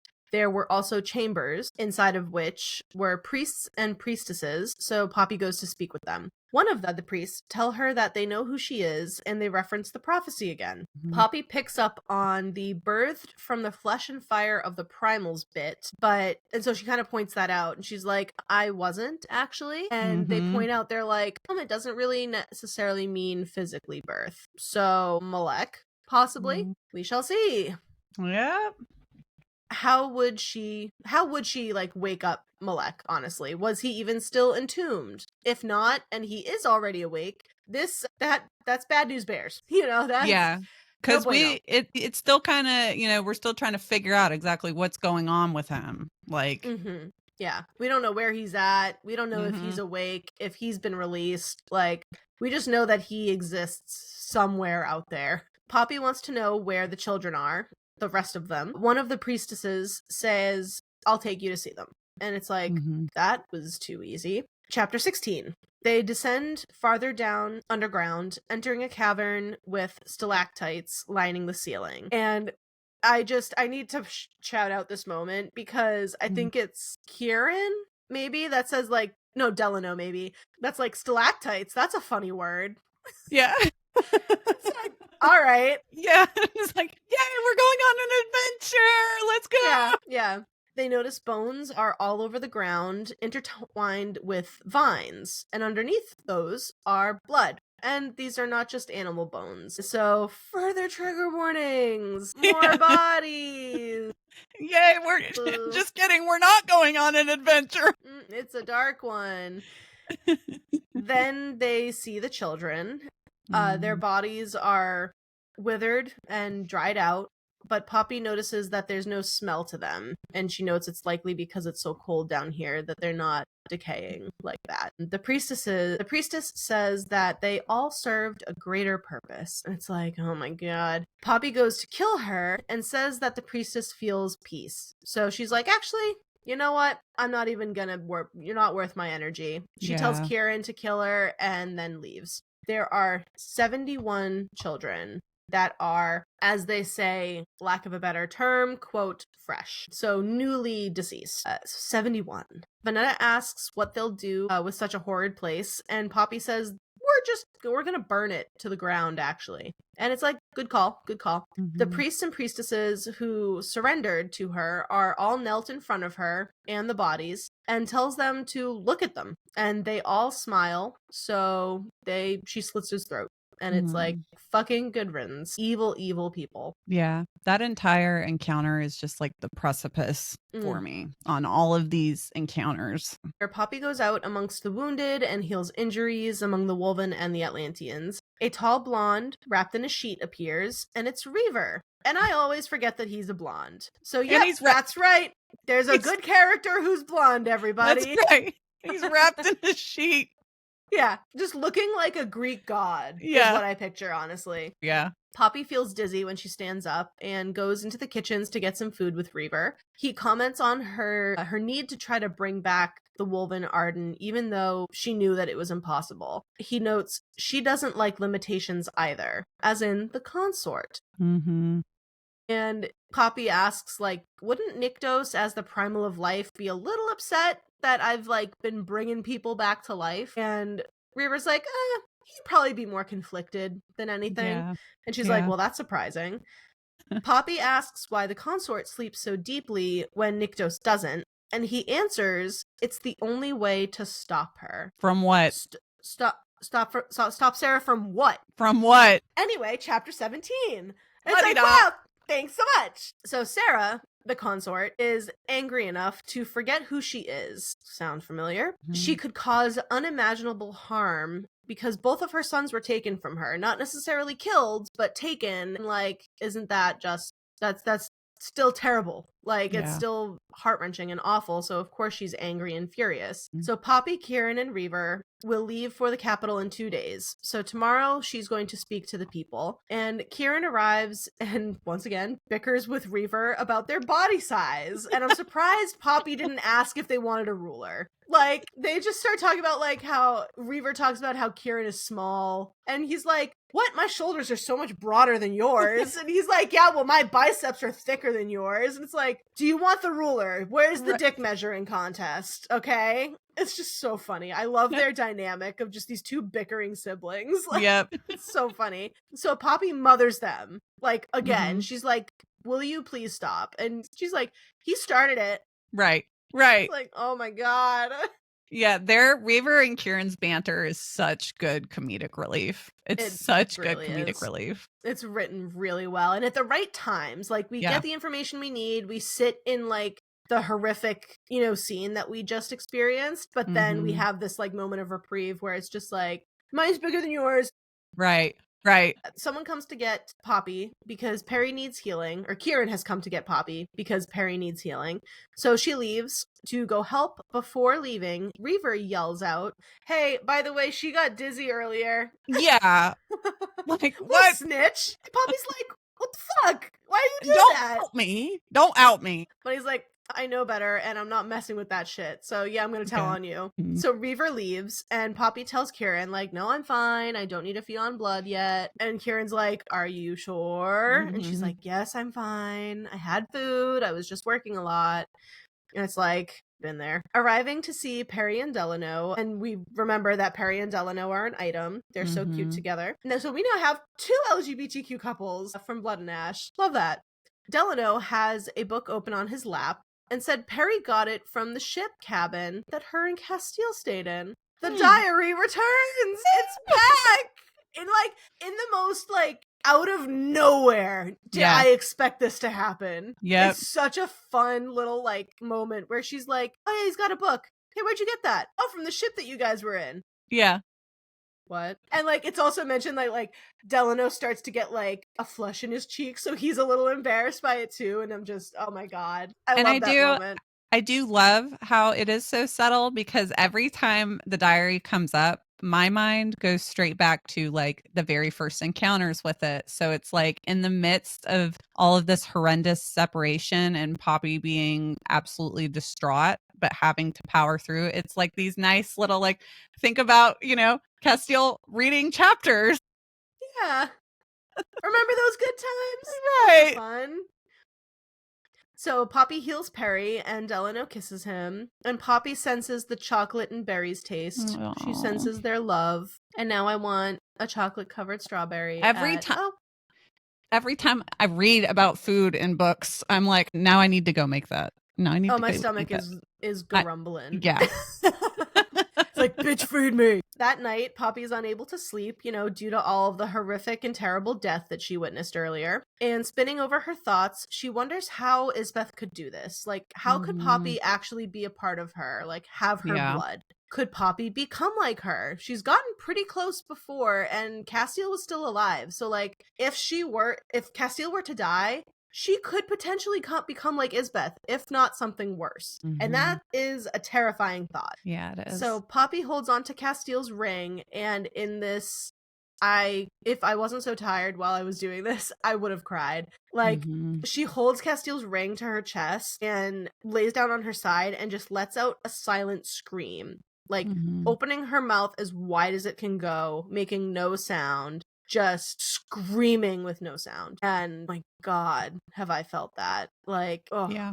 The power of this depiction of grief is very spot on. Yeah. I mean, it's the grief, it's the trauma, it's the continued, like, having to wake up and day to day just keep going back to doing what you've been doing over and over and over again. Yeah. Even though all of this other stuff is on your mind, that is so terrible.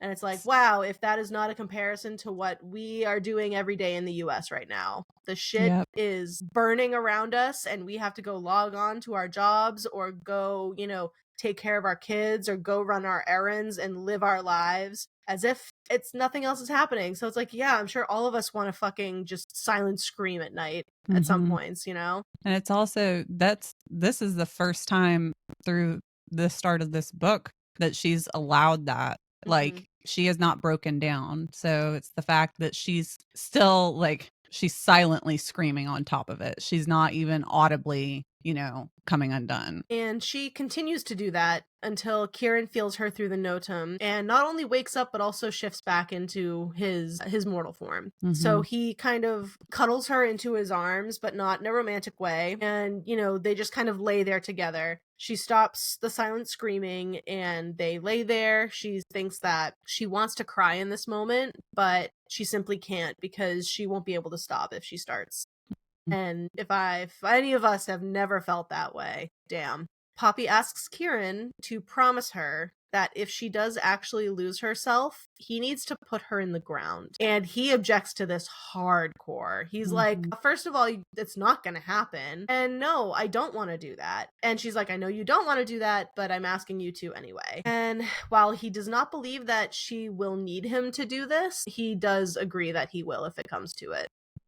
Yeah. And his dedication and loyalty remain unmatched because what an ass. The next day, in chapter 18, the people of Oak Ambler await. Poppy's already met with the families of those who were looking for their children earlier that day, so she has already had a long-ass day. First, Valen reports that some of the people have voiced a desire to leave the city.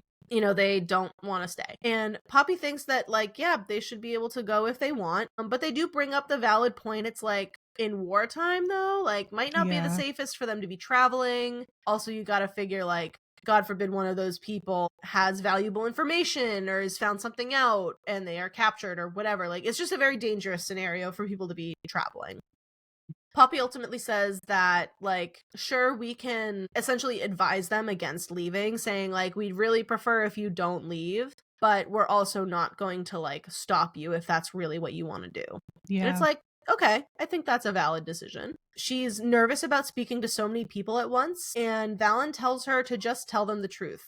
Tell them the same thing that she told them when they were on her way in, and she spoke to that crowd of parents there. Before she steps out to introduce herself, he says, Penelope, my son is truly lucky to have found you. And stop. And then she says, and I was lucky to have found him. And it's just... She then steps out through the doors, and there are thousands. It also is noted that she does not wear her crown because she's not their queen. But she does tell them who they are. And we don't get the whole speech. It does cut. But we have already gotten essentially the top bullet points of what that speech is, about how they are not here to conquer, they're not here to kill, they are here to stop the Blood Crown, and that's it. So cutting to much later, with Valen and Kieran in the room adjoining the chambers that she slept in the previous night, They confirm their plan and go over it, that they're going to travel up the coast and the edge of the Blood Forest and cut between Three Rivers and White Bridge until, and then head through a portion of the Nile Valley to the Elysium Peaks. And the armies are going to be following them, taking those cities with Venetta at the lead as the regent. And it's going to take them about a fortnight. And yes, I did have to Google it. That's 2 weeks because I've never been able to grasp a fortnight. I always thought it was 2 nights. I don't know why.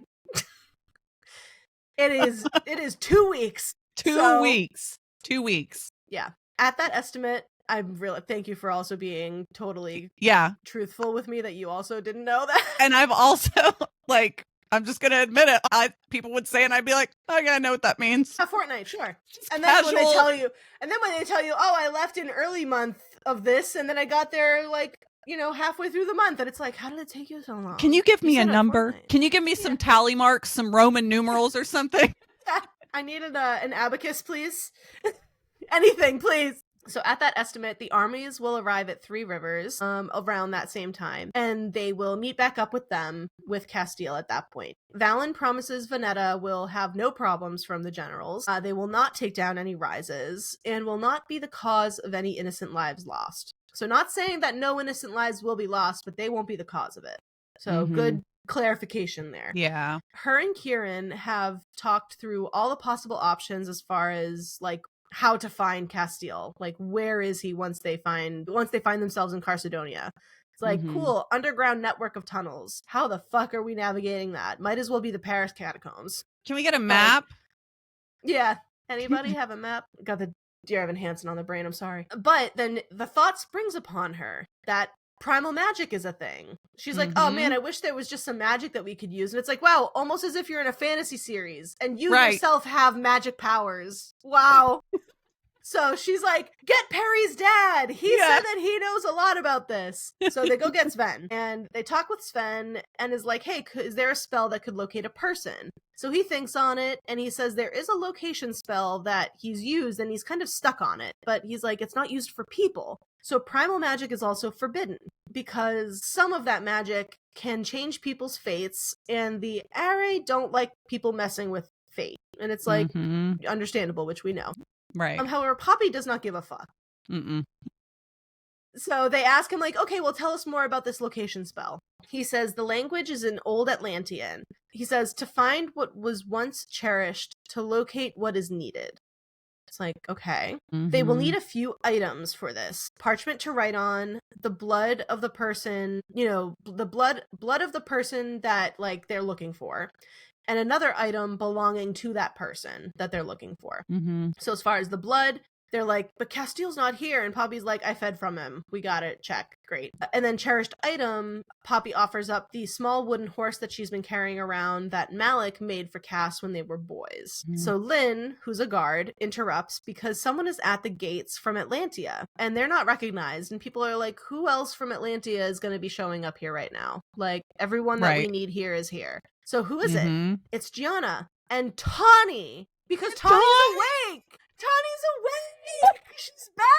Oh my gosh!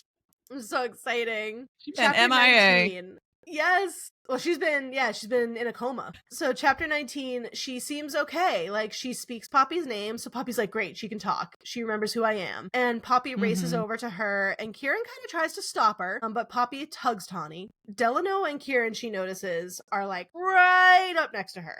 You gotta be right next to me. So they're like really huddled now. Yeah.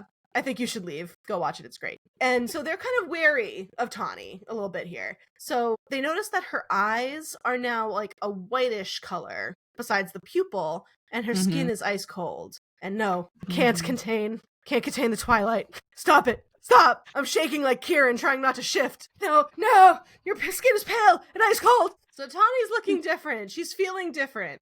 The eyes changed, due to the primal essence. She also doesn't know why her hair is white either. But she's like, otherwise I feel fine. Like, I'm good. Especially now that I'm here and I see you. So Poppy notices that everyone around them is also on edge. And they are staring daggers at Tawny. So Poppy reaches out firm with her senses and feels nothing from her. Tawny says that, like, I don't know why you can't feel anything, but, like, I also do get it. And it's like, that's helpful. And she says that she needs to talk to Poppy privately because she saw Victor. What? Entering a receiving chamber to hear her out, Kieran whispers to Poppy that they can all sense that Tawny doesn't feel right. And Tawny explains that she knew that she was dying when Poppy was saving her. But, like, how did she wake up? She says she doesn't really know. She just says that she was supposed to.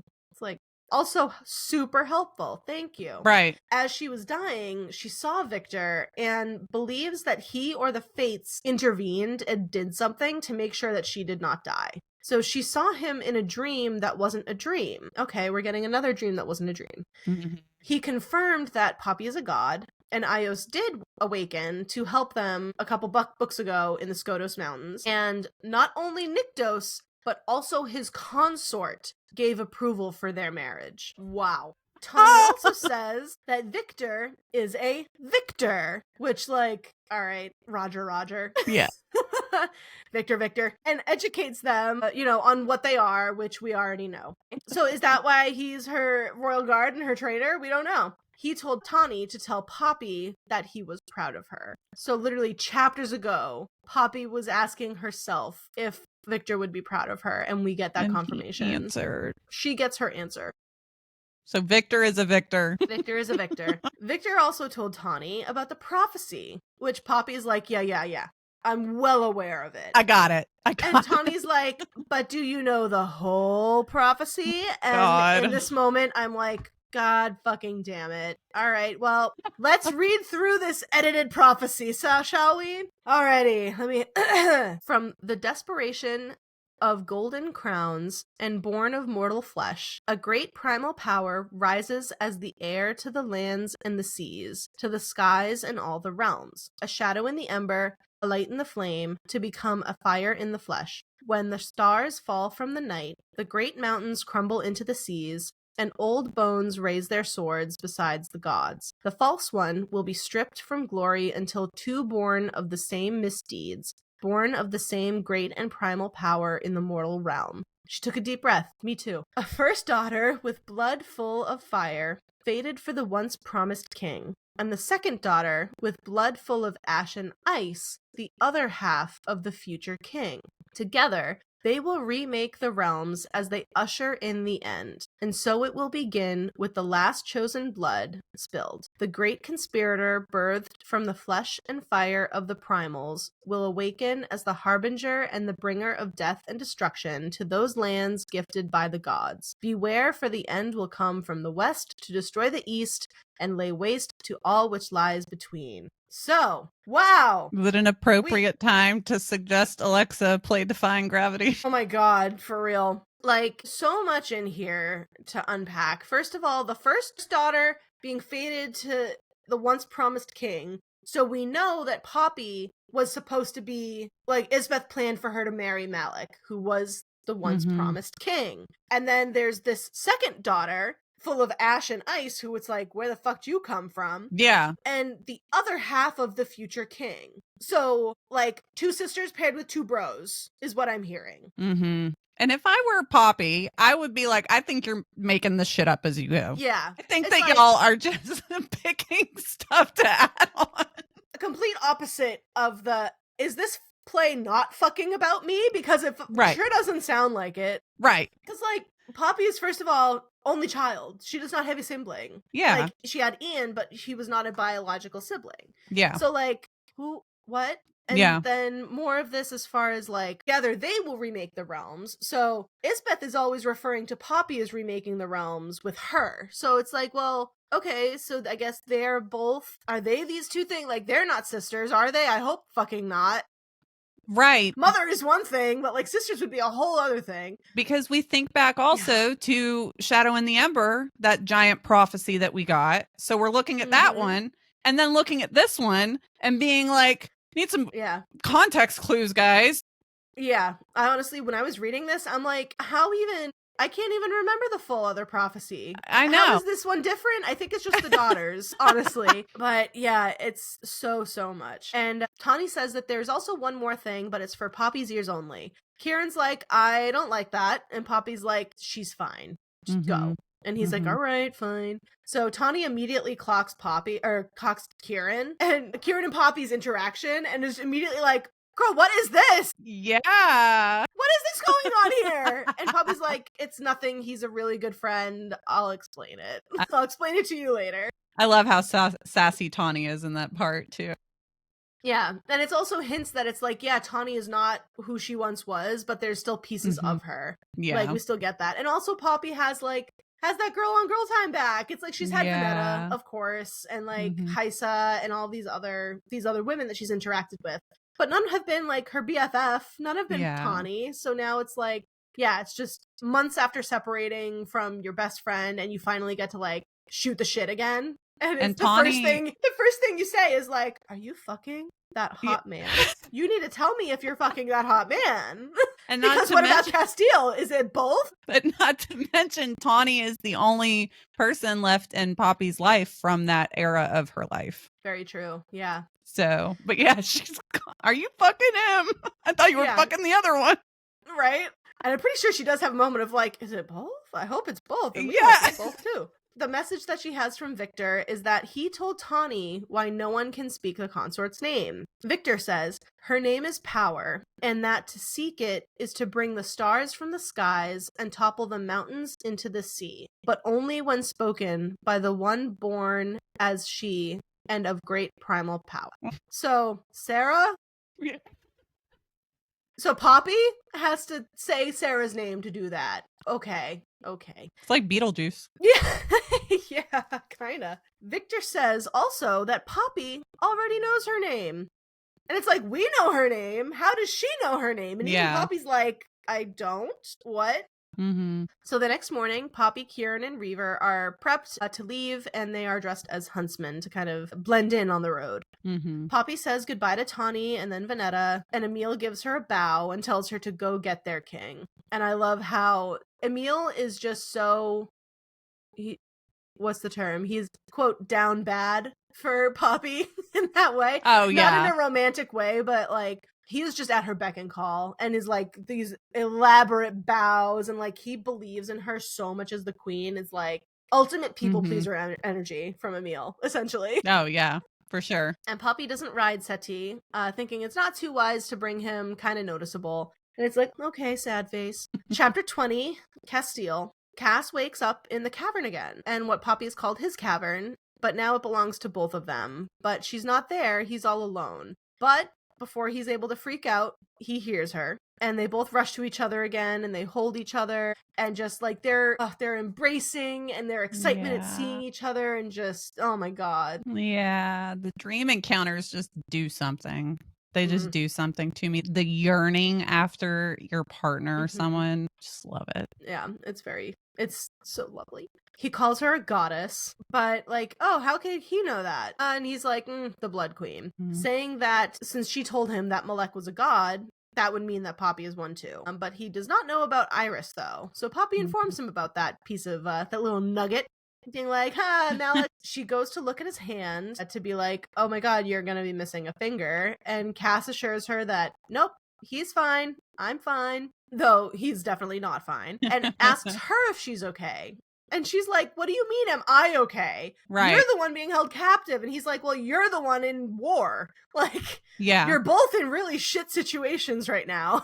And then she tells him that she's coming for him. And they're close to Three Rivers. And he's like surprised by that. Not that they're coming for him, but that they're so close. He tells her what he can about where he's being held. And pretty much all that he knows is like underground below Carcedonia. Yeah. Good luck. It's all I'm working with. Cass starts to feel icy fingers on the back of his neck, and so he kisses Poppy, and they make out a little bit, but he breaks it off only to tell her, and you let her know that Isbeth is a demi, and gives her one final message that they will find each other again.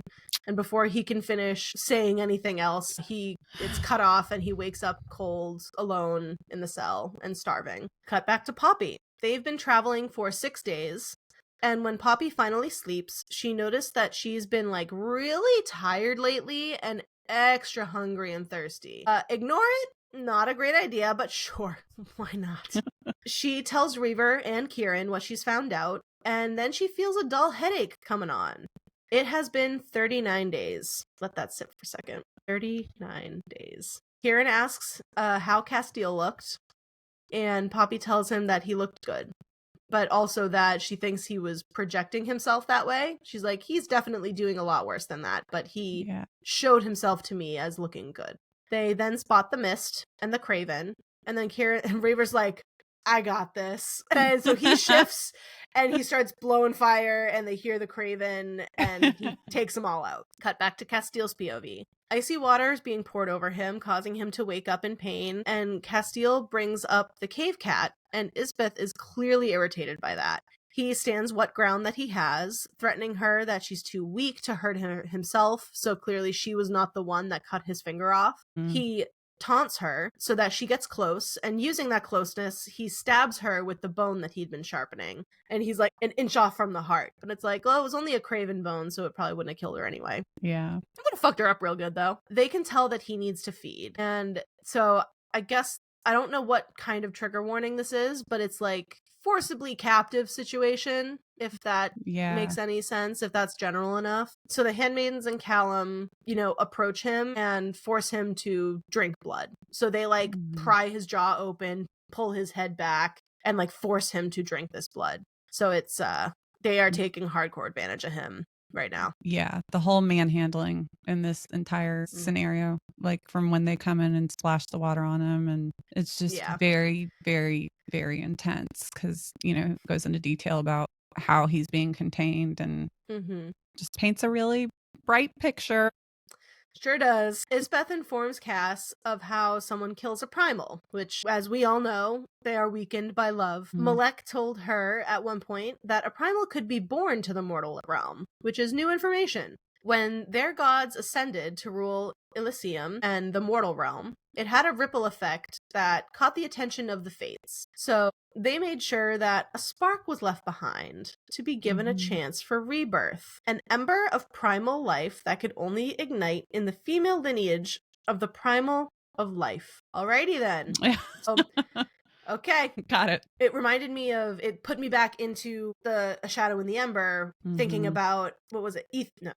Ethos, putting the essence of the primal of life into Sarah. The female lineage with Sarah. Yeah. So it's like, interesting. So with that, though, he gets no more blood because Isbeth knew just how little to give him. Like, it was just enough to bring back, like, the feeling to his body. So now he feels the pain and the aching and the burning from his missing finger, from just his entire body being hungry. The main thing is the hunger, and that's all that he was.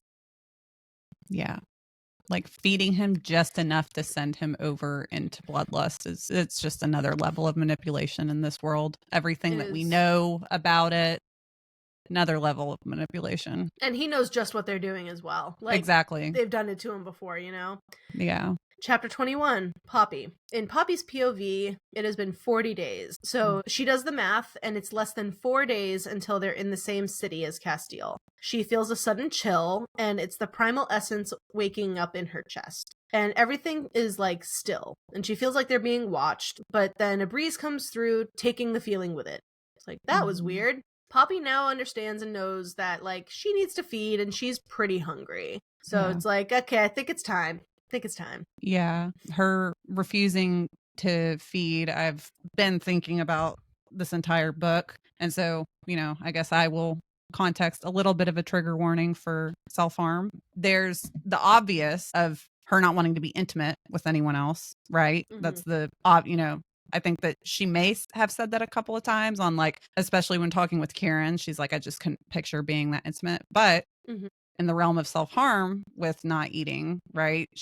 I kind of, even though it's not mentioned, I just interpreted it this way. She knows that Cass is being deprived, so she's doing it to herself as well. Because if her partner is going through something, she's going to go through it as well. So I just had that thought and wanted to share it. That's a brilliant thought. I did not put that together. But I absolutely see how those two things kind of ride parallel in that moment. Yeah. She worries getting the same horned up feelings with Kieran, like you said, but at the end of the day, it's got to be done. And he's told her, like, you can trust me. Like, I will not go the distance with you. Like, it's okay. Right. So they're both in their tent, and she fesses up and tells him, she's like, I gotta feed. And she gets a little, like, embarrassed about it. And she's like, stop, I'm, like, being dumb. And she's like, I was gonna say you were being cute. And it's like, aw, oh my god, you're so flirting with me. He goes into, like, explaining that it's not awkward. It is not something to be ashamed about. Perfectly natural. You know, it might not be natural for Poppy just yet, but it is for him. He's been doing it for years. And he is also proud of her for telling him. Like, he makes that point to be like, you have been, like you said, like, you've been on this track of not wanting to feed yourself and not taking care of yourself properly. So I'm proud of you for actually standing up and telling me that. And I'm like, hell yeah, we are too. She knows that Casteel must also be hungry, and he could normally go over a month without feeding. But that was also if he wasn't injured. And being held captive, I would imagine, as we know, would speed up that process. Kieran says it's been 40 days, so there's still time. So then she now learns that he's been counting too. And it's like, duh. But yeah. In prep for her to feed from him, he assures her that everything and anything that she feels is natural. There is no shame or judgment. He knows and Cass knows. Just, oh my god. Yeah. So cute. It's and so sweet. Her inner dialogue, she's hyping herself up not to make this weird.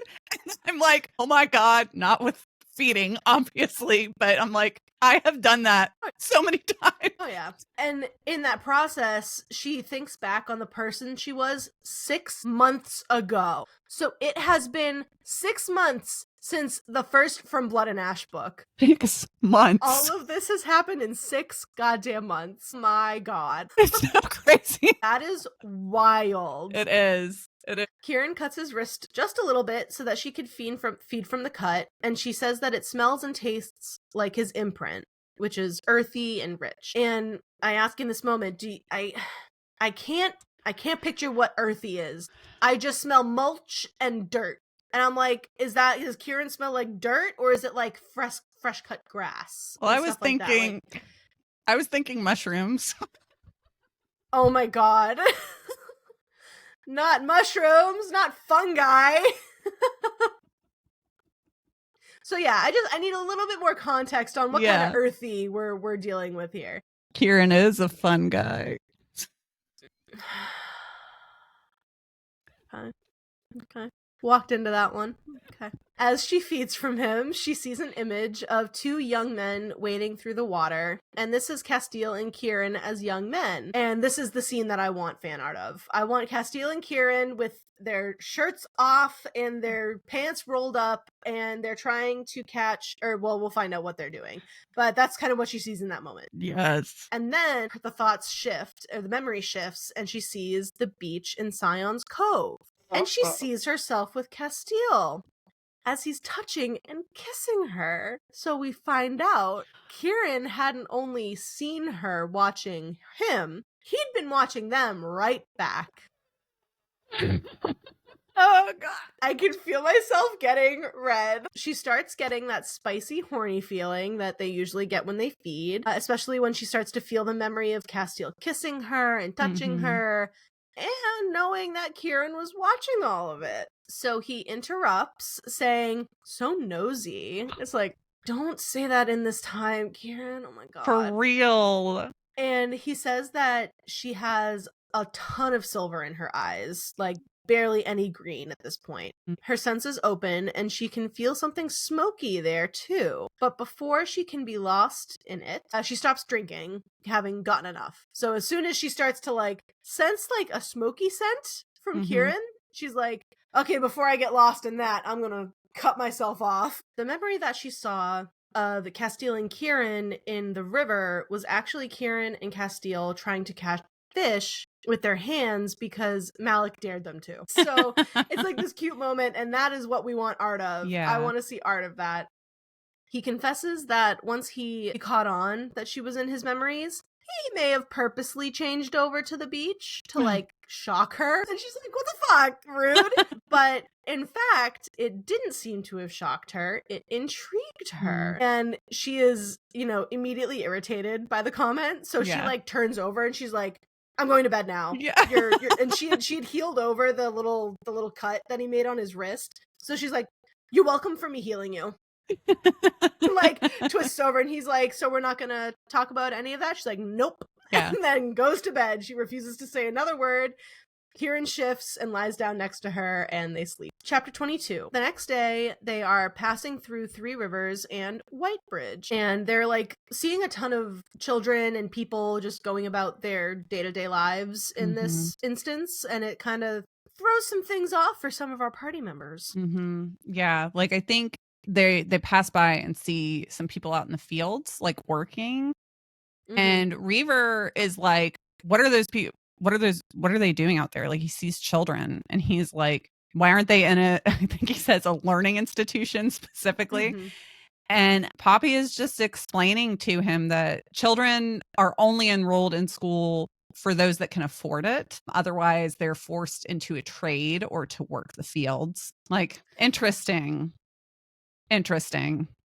Very. Yeah. Very interesting. But just for Reaver to, you know, seeing the difference to where he doesn't understand why their children would be treated like that. He's like, I don't understand. It doesn't make sense to me.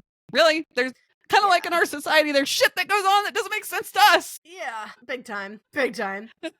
And while discussing what Elysium is like, Reaver says that the mortal realm really hasn't changed much since he was in here last in Lasagna. And it's like, and Kieran says he's like, lasagna? So they have casseroles, they have lasagna. Does Italy exist in From Blood and Ash? How do they know what lasagna is? But it threw me off so bad. I just love that JLA picked the names of these towns. Like, she picked lasagna and then she throws in. Yeah, she's like, I know what it sounds like. It's so meta of the author, and I love it so much. But yeah, then it just asks bigger questions, and I'm like, all right, lasagna is Italian. Right. Do you have Italian food and what? So then he gives a lore drop on the consort being a princess and born in Solace, and that she was partly mortal, which we know about. We've very much known at this point. They come to attention, and the others are, you know, there's others on the road ahead of them. And they see that it's a larger group. About 2 to 3 dozen soldiers are approaching them. So Reaver's like, all right, I'll take care of this. And he, like, goes to jump off his horse to go shift and take them out. And Poppy's like, no, we can't reveal that we have a Draken. Right. No. And she's like, you can't just hop off and go burn down everybody that comes into your path. Like, you can't just keep doing that. And he goes, why not? It's fun. I love him. I love him. Reaver follows the order, though, like a good Draken, and the soldiers approach them and order them to halt for questioning. And as soon as the lieutenant snaps his fingers in front of Poppy's face, because she's, like, kind of looking down, not wanting to look them in the face, and he, like, underneath her hood just, like, snaps in her face, and she's like, bad choice. So she raises her eyes, he sees the ether in them, and then they attack. And they're able to take down a few, and then another company is spotted coming towards them. And this time they have Shadowstone-tipped arrows. So Poppy's like, all right, well, ether time. Yeah. So she does her thing, and she starts killing. Yeah, this entire sequence is so powerful, like rolling into this next part. So good. And then just like Casteel did in like a couple books ago, she gets hit in the shoulder with an arrow, but in the anger, she just rips it out. And I'm like, hot. One after another, she kills the soldiers, feeding into her power. And someone shouts out to stop. And it's the Handmaiden. And the Handmaiden is not alone. She has royal guards with her who are all revenants. And they've come to let them know that if they go any further, Isbeth will in fact know. They had a feeling that she'd take one of 2 possible routes, and the Handmaiden guessed this one. So Poppy also notices that her smile seems a bit familiar. No more context on that. So what happens now? The handmaiden is going to be escorting them to Carcedonia to meet with the queen. And as it's literally their only option, because they'd also be noticed if they tried to get into the city. There's no other way this is going. And she also says they won't be prisoners, but guests. And it's like, that is just further Isbeth, just totally, the contradiction. Again, it's like, oh yeah, no, I'm forcing you to come here because if I spot you trying to come in any other way, Casteel is going to be dead. So you guys come with me, come with us, but not as prisoners. It is your guests. She is literally the embodiment of the narcissist playbook. Yeah, that is exactly it. If you need to know what a narcissist is, it's her. It's Isbeth, 100%. Poppy starts to feel faint and sick, and then remembers the Shadow Stone, so she whispers to Kieran and passes out. It's like, good. Chapter 23. We haven't been here in a while since the beginning of the book, so we're back in the nightmare, and we are about to get a lot more context here. Her mother is defending her, asking the mystery man how he could do this. He says, I'm sorry, it has to be done. So Poppy's hiding in the cupboard, and the man reaches in and yanks her out, but then also is like fighting off the Craven. So he's also defending her from the Craven. She sees her mother with face streaked with blood, and she ends up stabbing the man with a black blade in his back. Then Poppy describes the Craven attacking her, and it's very claustrophobic and so terrifying, like just imagining being a child in this moment. Awful. And as soon as they're attacking her, they're falling around her until suddenly they're gone and the Dark One stands above her. His face is covered in shadows, holding a cold, sharp thing, so holding a knife to her throat.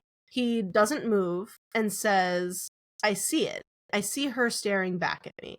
Cora's voice says that he's her victor and pleads not to hurt her. Then the cold knife is gone, and she's lifted and floating in a warm darkness, slipping into nothingness, smelling lilacs. And then someone else is in the void with her, a different darkness, and they recite that dark poem.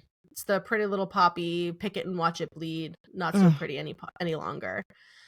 And couple things to break down here, okay? So, Cora saying he's her victor. Was Leopold Poppy's original victor? And when Leopold died, he was rebirthed as who we know as Victor the Victor. Because that Victor does not come into play until after Poppy's taken and put under Isbeth's watch. Right. So, I feel like there's no other alternative to that. Yeah. I think that's gotta be it. I think you're spot on with it, honestly. And then I see it.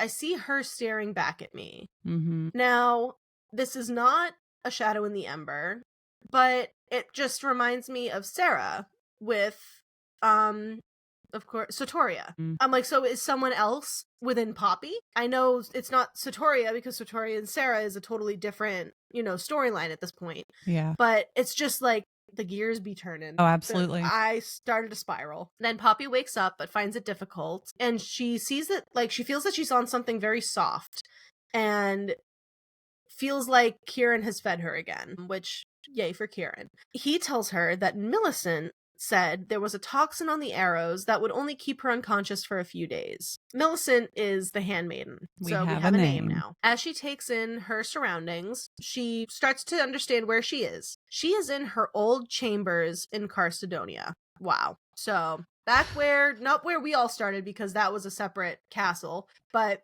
where she essentially grew up with Isbeth. Yeah. And where she was raised. A man with golden hair, Kieran says, tried to receive them upon arriving to separate them, but Kieran set that straight right away.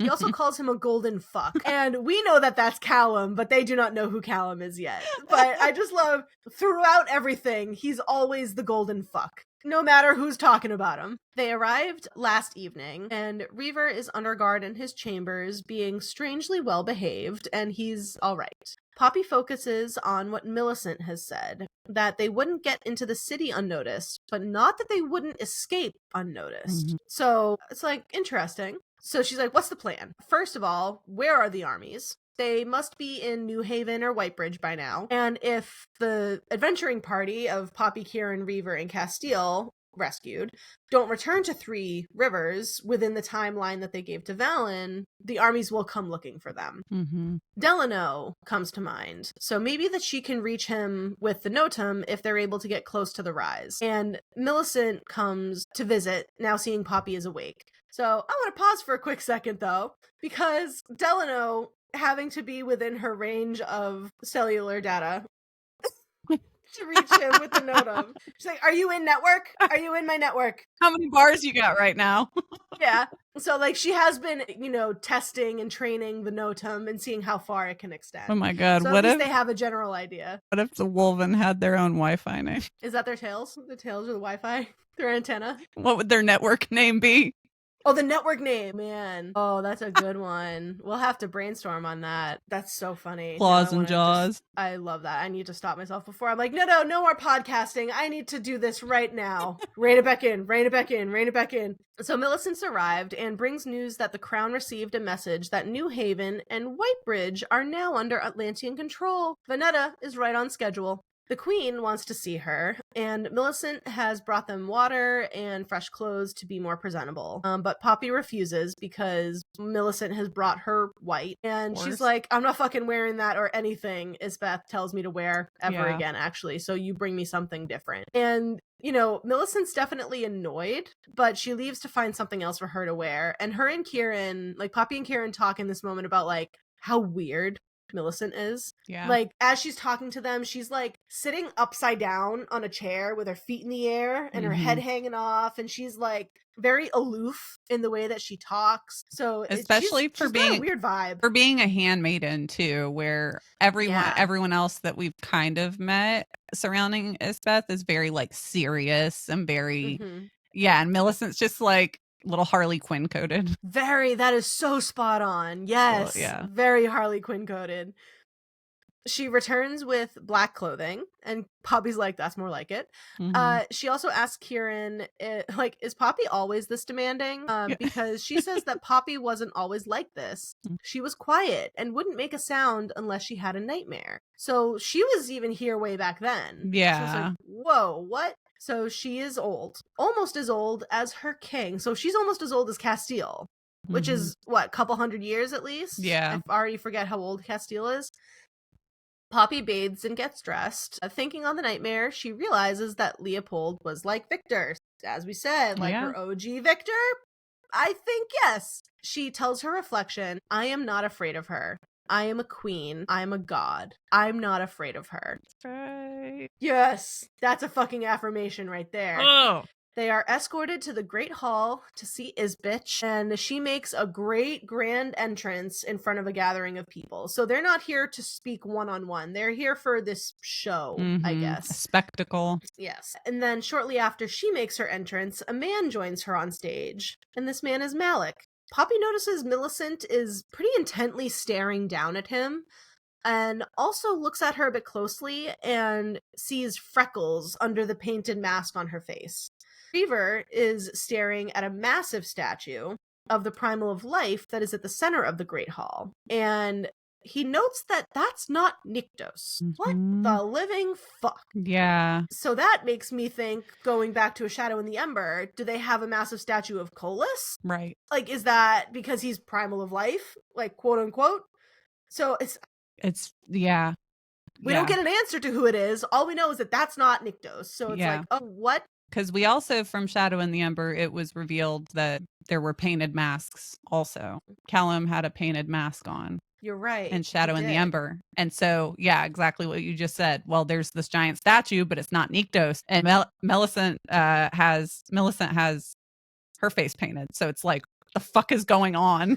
Yeah. Isbeth speaks to the crowd saying she, not the gods, she nor the gods will waver in the face of the Harbinger. Like, she gives this big speech and she's all like buttering them up and just like talking out of her ass and like just raising spirits and doing that kind of stuff. And as soon as she says Harbinger, like the crowd erupts in applause, and then she just like looks up and makes eye contact with Poppy. It's like, oh my god, I want her to die so goddamn badly. I want her to die so fucking bad. Her time is up. She needs to go.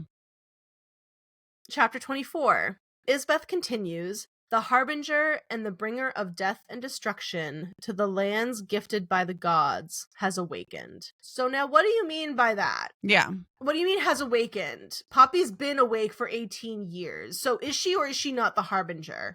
Clearly, so Isbeth's saying at this point she is not the harbinger then. Mm-hmm. So like, wait, what? I don't understand. Yeah.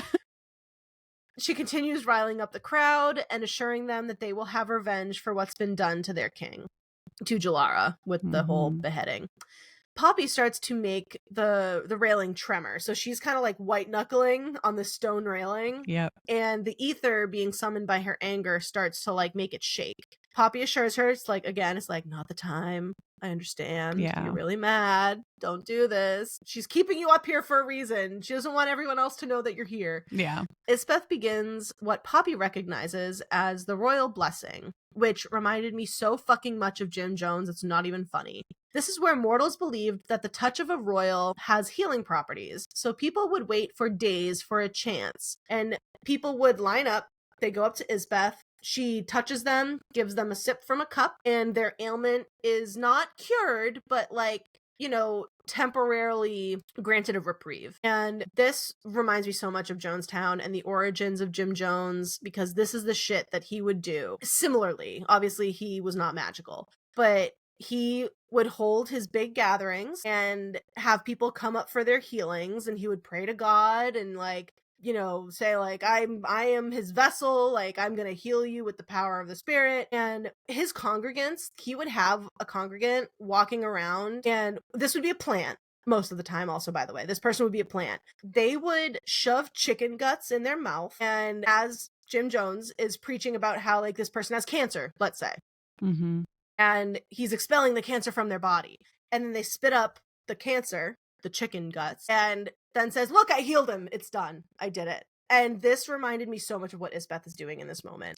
By like giving this chalice to this old woman who like can barely walk. She has to be helped to kneel. And then she takes a sip of whatever's in here. And then she's able to stand up, and she's going all Grandpa Joe from Willy Wonka. Like, there is, I'm going to have to look up her name. I'll like put a little edit caption in here. I think the documentary is called Mother God, and it's on HBO, and I cannot remember her name, but she was drinking colloidal silver, like massive amounts of it. Same realm. So you've seen it. Yeah. Oh my God. That documentary was fucking insane. And coming from someone who used to be very active in the whole New Age community, and I am not saying this as a broad spectrum that everyone is like this, the people that I happen to be associated with, unfortunately, fell into this realm. So having seen it firsthand and been around this mentality that even though this is a fantasy book, it's still very alive and well, is terrifying. I had no idea. Wow. The power of control that comes with this, with using an almighty source and saying, I'm special, I can channel it, I can heal you. It just, wow. Very dangerous. That documentary is really, really something. Yeah.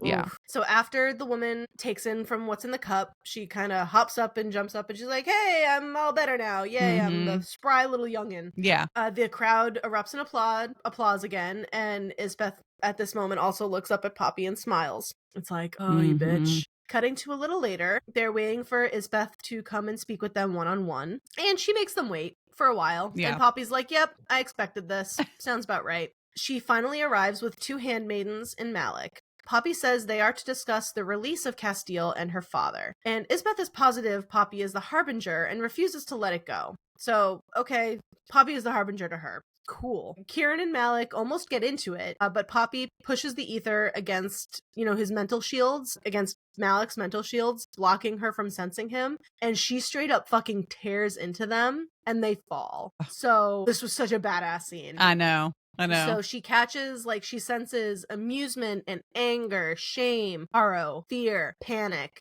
and then his nose starts to bleed. So she fucked this guy up internally, mentally. Like, so good. We need this scene depicted in an anime so bad. Oh my God, that would be so cool. So bad. So back to freeing Casteel and Iris. Isbeth tells her that she can see one, but not both. So Poppy chooses to go see Casteel. Callum arrives to take Poppy and only Poppy to see Casteel. They're like, nope, that was not the deal. You have to, your other two guys, they gotta stay here. So Kieran and Reaver do not like it, but it's the only way. So they're escorted to their rooms. Callum, Millicent, and Isbeth walk through the castle, and Poppy as well, of course, walk through the castle and go underground, but they then blindfold Poppy, and she agrees, because they're like, can't have you knowing where you're going. So after a lot of twists and turns, not being able to really keep track of anything, they remove the blindfold and tell her that Casteel is at the end of the hall. Poppy walks down the hall, preparing for what she's about to see, and when she spots him, her heart cracks. And that's where we're going to stop this week. That's it. I'm really sorry, everybody. I am so sorry. I I'm wanted to not. keep going, but the glorious sadistic feeling I get in this moment. How does it feel, Carol? Yeah, Carol, we love you, but how's it feel, huh? Even though you've read these multiple times and you know what's going to happen anyway. Yeah, like, it felt very natural to end there. Yeah. Before what we're about to see. And our heart cracks right along with her. Yeah. But now it's time for some fan art. We are starting off so fucking strong, everybody. We get some of the most badass looking art of Poppy in her white armor, and it just oozes Black Widow, like Scarlett Johansson in the Black Widow movie when she's with Yelena, and they're wearing that white armor, and just, oh my god, and it's even got the detail of she's wearing the ring on her neck. And I think when I looked at this artist on Instagram, the caption for this art was like, I don't know how I could fit any more swords on her body. She's strapped because, up. Like, she's strapped the hell up. Yeah. I fucking love this art. And they got the scar right. Yeah. They got the scar right. Yeah. And I'm such a stickler. I've become a very big stickler for that. Listen, I'm right there with you. Oh, yeah. The next art is going to be Hiss. Don't like it, but like felt necessary to show what she looked like. Yeah. So, and I'm so sorry. I need to go back to that first. I didn't give credit to the artist of the first Poppy and Battle Gear is by @_sky.design_. And this next one of Isbeth is at its Wibble_art. And so this is really cool. It's very dark. You know, she's all in her red gown, and like you can just see the evil. Yeah. She's just so fucking the evil. The artist did a great job of bringing a very good villain to life. Yes. Yeah. And also capturing like the beauty that she's said to have as right. well. So it's like, oh, you're beautiful, but you're also hot. Oh no, yeah. she's hot. What's Connor taken to referring to them as problematically hot? Connor has been referring to these kinds of characters as problematically hot. Yes. And I think that is accurate for Isbeth. And then this last one is not necessarily a scene from the book, but it is a really cool piece of artwork encapsulating all of our heroes from this book. This piece of art is by @Avocat_art, and it's Poppy, Casteel, and Kieran, and Reaver in Draken form. I always forget he's purple. I do too. It's such a cool visual. I love that he's purple. And yeah, it's like a really cool, just all of our baddies are just ready to fight. And I also just had to put this in here because, first of all, there's only one picture of art that I can use for Casteel in this book, and it's fucking devastating. So if I can find a good version of it, I will try to include it next time. It's really, really sad, everybody. Oh no. Because he's in a bad spot here, but yeah, I like this picture because then everybody's fighting together and everyone's happy and Casteel's not in prison. So yeah, it's so much better this way. So what a great intro back to our party. And this is the point where I struggle so much on picking a favorite between these series because, you know, I fell so hard and so fast for Sarah and Nyktos' story. And I love it so much so far. But then coming back to this, like, I do think that this is my second favorite in the From Blood and Ash so far. This kickoff. I think I might have to put it up there as well. Yeah. We'll have to do that when we get to the end of the series. We'll have to do like a ranking and compare what we have. Yeah, we'll have to update our honeydew ranking. We'll have to update our honeydew ranking. Oh god, we haven't done any honeydew rankings. It's okay. It's all right. When we wrap up our season 1, We're going to do a nice big honeydew ranking. So I like that. So we're sorry to say that we will be leaving you hanging. Oopsie. We'll have to wait to see how this heartbreaking reunion pans out until next time. But trust us when we say that the wait will be worth it. It will. Isbeth is such an bitch. So perfect for her. She earned her title, and we need our Cassie boy home safely. This is... We need to get the show on the road now. Yeah.